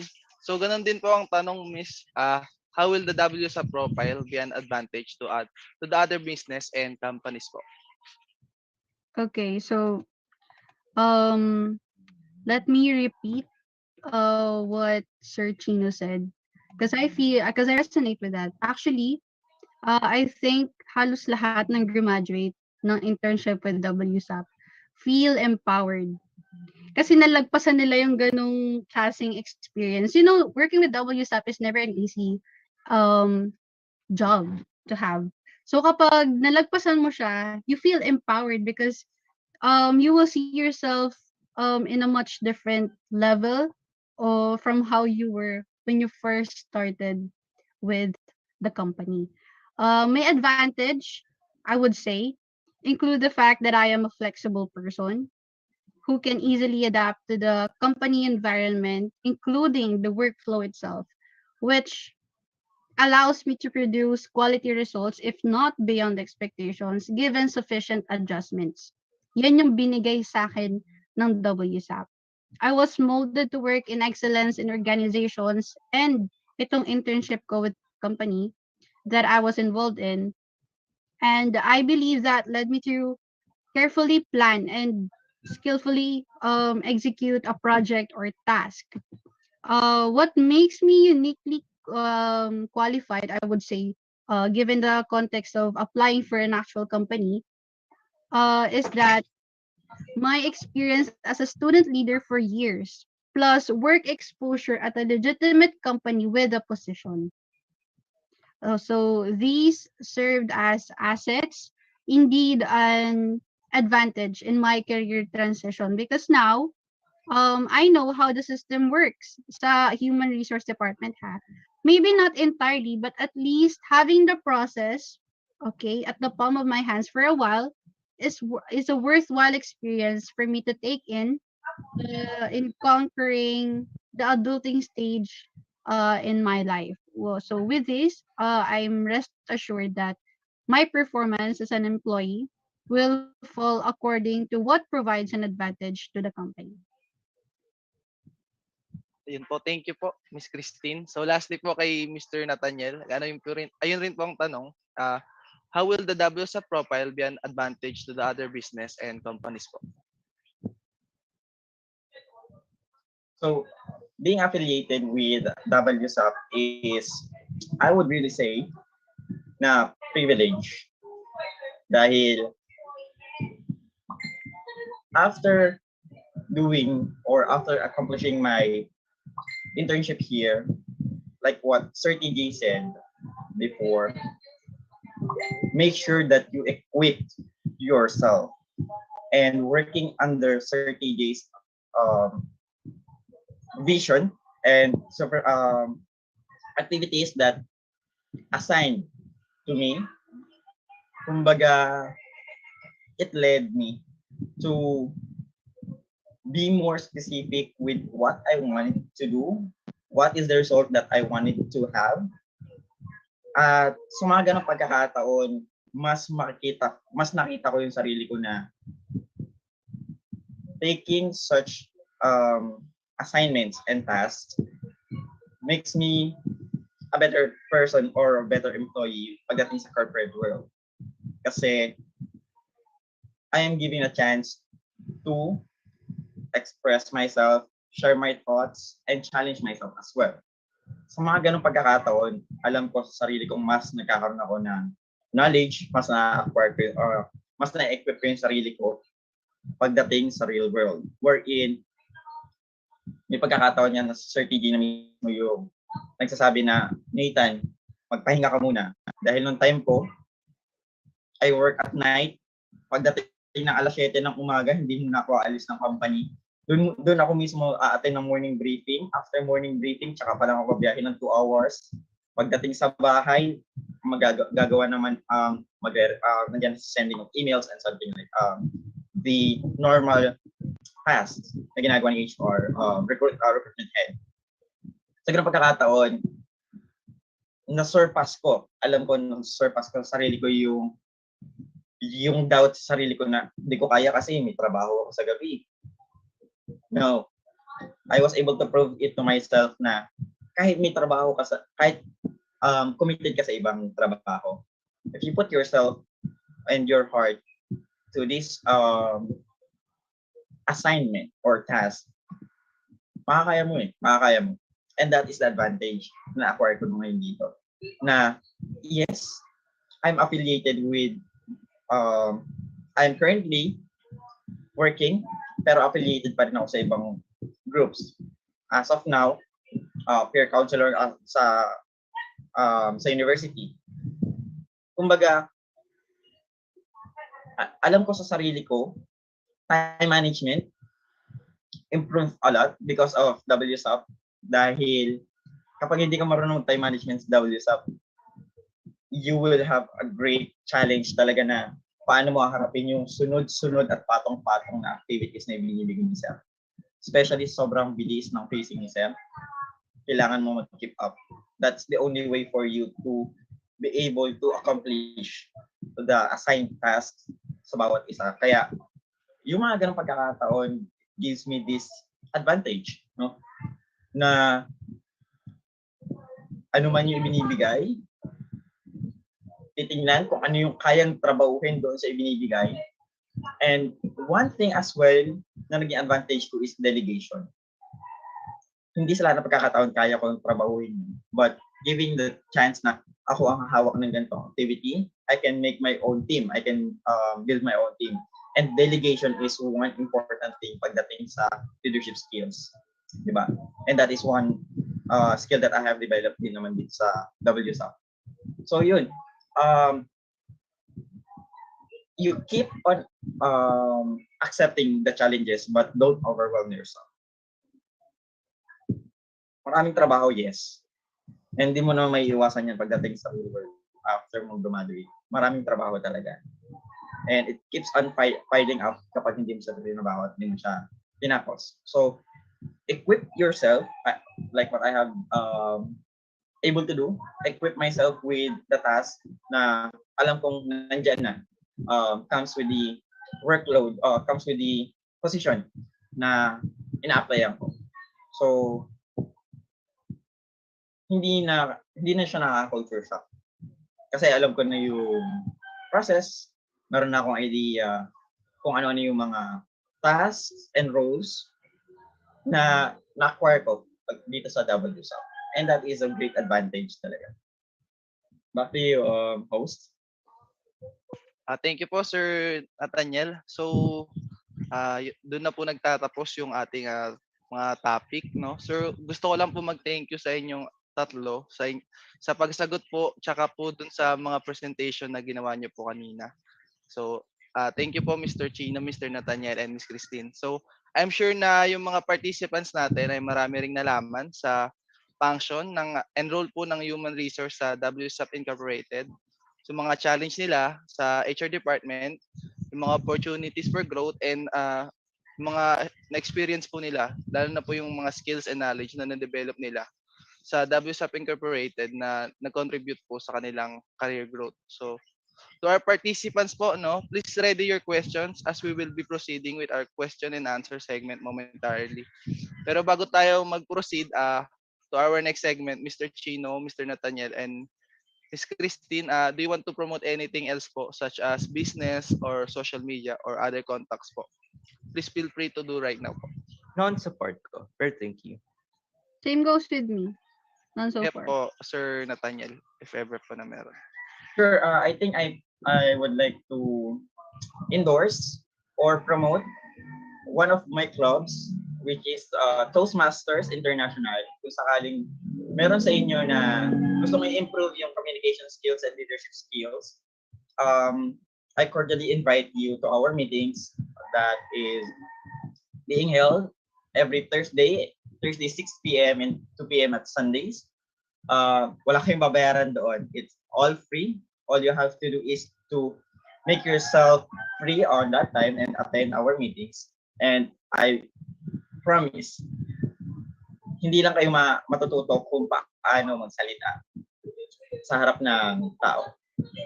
You will learn how to speak and deliver your speeches, deliver your thoughts in a professional way, sometimes in a humorous way, and in a storytelling matter or in a storytelling way. Kasi sa club na Toastmasters International, you will be able to speak your idea and the club encourage you to commit mistakes. If you're looking for a safe place to commit mistakes and while practicing your communication skills, I think Toastmasters International is the best club that we have here in the Philippines. So that is, kung sakaling gusto ninyong umattend, you can send message direct to me para kahit paano we can send you the link every time na magkakaroon kami ng meeting. So yan. So there you have it, no?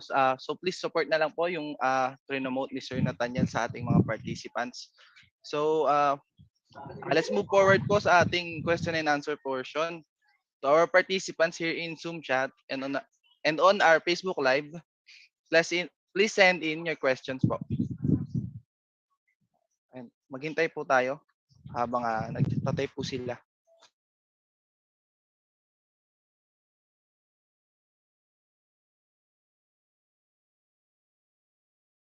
Ayun, hello Sir John Nathan Acolana. Hello po.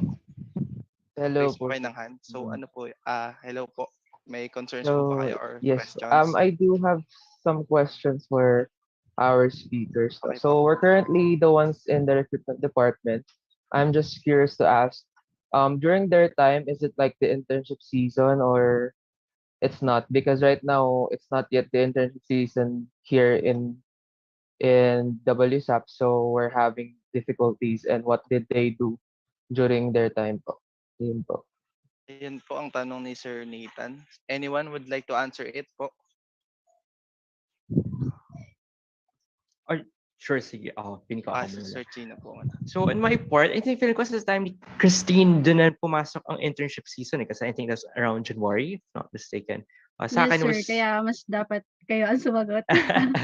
Ayun, so sa akin naman, ending na sa internship season. So November, December kasi paalis na sila. I think na actually, na-insecure ako. Not insecure, pero medyo na-down ako kasi pababa ng numbers, man-com pa ako nun. So, kailangan pataas, diba? So, understandable naman kay Sir TJ yun na pa-end na yung internship season na yun. But what I did was, I tried to contact them. So, lahat ng resources ko, pinocus ko sa recruitment kasi doon ako yung in charge. So, mga typical stuff. Hindi lang sa Facebook post, but of course, we focus sa LinkedIn. Doon kasi mas maraming applicants, then Facebook too, then nag-try din kami at ng onlinejobstreet.com. But what we did, talagang fina-follow up namin yung mga participants, ay yung mga interns na pumapasok. Tapos ginawa ko nun, kino-call ko talaga, tinatawagan ko na talaga sila right after they've sent the resume. So, call them right away para ma-secure na yung ano nila, yung questions and answers nila. Tapos, phone interviews din. So, di ba kasi sa inyo, batch interviews siya. So, what I did was na phone interview agad after na nag-send sila ng resume para mas mabilis ang proseso ng kanilang recruitment. Yun lang. Sir Nate? Thank you po, Sir Chino. Thank Sir you po. Nathan, nasagot po ba yung question niyo?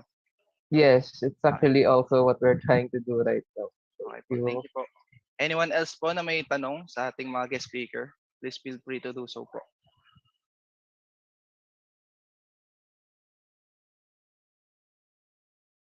Sir Jayush, paano rin po sa Facebook Live if ever po na may nagtatanong? Pa-follow up na lang po dito sa Zoom. Thank you po.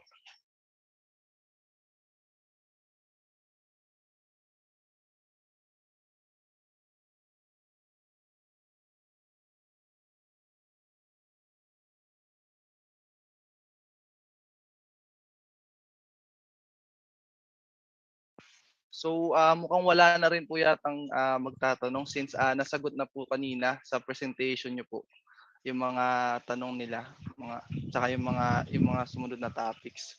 So to everyone, please stand by for a while as we will be having a short commercial break before we continue on.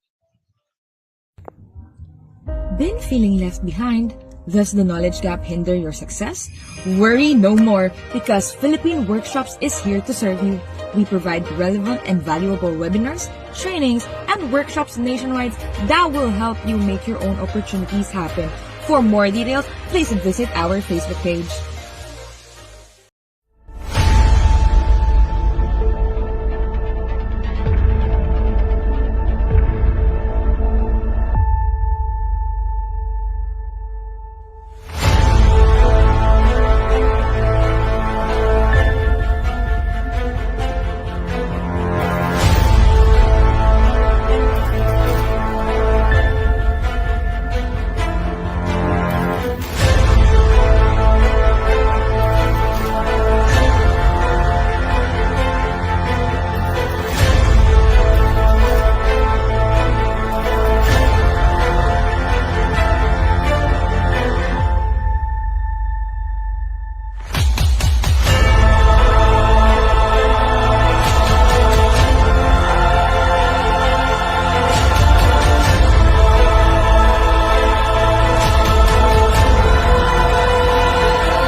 So we are back once again. So maraming salamat po Mr. Chino, Mr. Nathaniel, and Miss Krystine for sharing your time, knowledge, and expertise for this event. So for this event about being an WSAP Incorporated HR intern. So and by the way po no, friendly reminder to our participants, please fill out the evaluation form which can be found in the chat box here in our Zoom session or in the comment section of our Facebook live stream. If you wish to avail an e-certificate for only 30 pesos, again, this is only optional. The evaluation forms will be closed after some time, so make sure to accomplish them early. So now let's proceed to the awarding of e-certificate as a gesture of our gratitude. So this certificate of recognition is proudly presented to Mr. Chino Zuriel Chavez, Mr. Nathaniel Ramos, and Ms. May Krystine Respeto for providing valuable insight during the webinar entitled The Challenge of an HR, Pivoting from an Intern to a Practitioner, given this 3rd of June 2022 via Zoom meeting conference, signed by our founder, Mr. TJ Yuson, and Ms. Maria Lourdes Paulo, the Human Resource Department Head. So next, we will awarding the certificate of participation to our attendees. This certificate is proudly presented to name of participant in grateful appreciation for his or her active participation during the webinar entitled The Challenge of an HR Pivoting from an Intern to a Practitioner, given this 3rd of June 2022 via Zoom meeting conference sent by our founder, Mr. TJ Yuson and Ms. Maria Lourdes Paulo, the Human Resource Department Head. So Lastly, I would like to call on Mr. Aaron Juyush Quasar Pilarca, the branded of Philippine Workshops, to give his closing remarks. Everyone, let us give him a virtual round of applause. Good morning, everyone. I'm Jayish Pilarga, the brand head of Philippine Workshops. And on behalf of Philippine Workshops, I would like to express my gratitude to the WSAP Incorporated Human Resource Department for successfully conducting this collaborative webinar with our brand. And to all our participants, this webinar would not have met the success it has without you. Your coordination has enabled us to conclude this fruitful webinar. And last but not the least, I would like to express my appreciation to our guest speakers, Mr. Chino, Mr. Nathaniel, and Ms. Krystine for providing their insights and sharing their experiences as HR interns of the company. I would also like to congratulate each and every one of you for your dedication and active engagement in conducting this leadership webinar. So let me finish this by saying, job well done to every one of us. And I hope everyone who joined here will carry what they have learned here and apply it to their professional career endeavors as HR practitioners. So yeah, there we go. Once again, I am J.H. Filarca, PHW brand head. Thank you and have a great day ahead. So thank you for that, Mr. Aaron. Now let us commemorate this moment through a short picture-taking session. So everyone, please hold your smiles as we capture every page of our Zoom session right now. Smile lang po kayo while we take some photos. So yung mga naka-off cam po, please kindly open your cameras for this photo po. Thank you. And we encourage everyone to open our cameras po, please. Thank you. Tech team, please capture po. 1, 2, 3.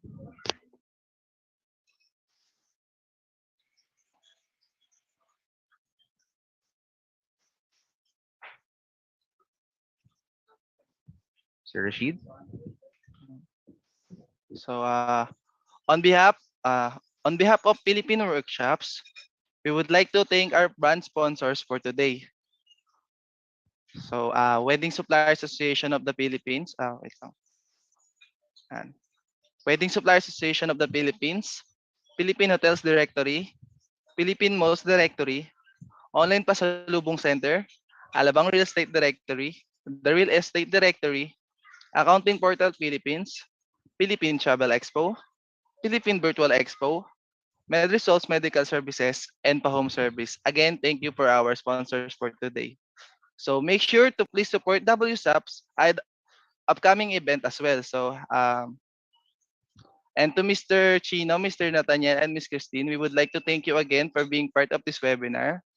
To our participants and viewers, you can now visit our official website at www.philippineworkshops.com and make sure to follow Philippine Workshop Facebook page for us to keep you updated with our upcoming events. You may also reach out to us through our email, philippineworkshops@gmail.com, if you have any concerns or suggestions. So once again, I am Rashid Sipaner, and this is the end. Uh, and this ends the challenge of HR pivoting from an intern to a practitioner. To our participants, you may now access the link to the evaluation form at Philippine Workshop Facebook page to avail a paid certificate. So thank you so much, everyone, and have a great day ahead.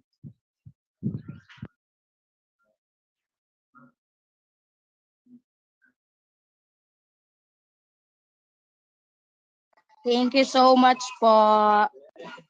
Thank you so much. Congratulations, everyone. Congratulations. Thank you, Miss Maraming Ting. Thank you, Salamat. Sir Chino and Sir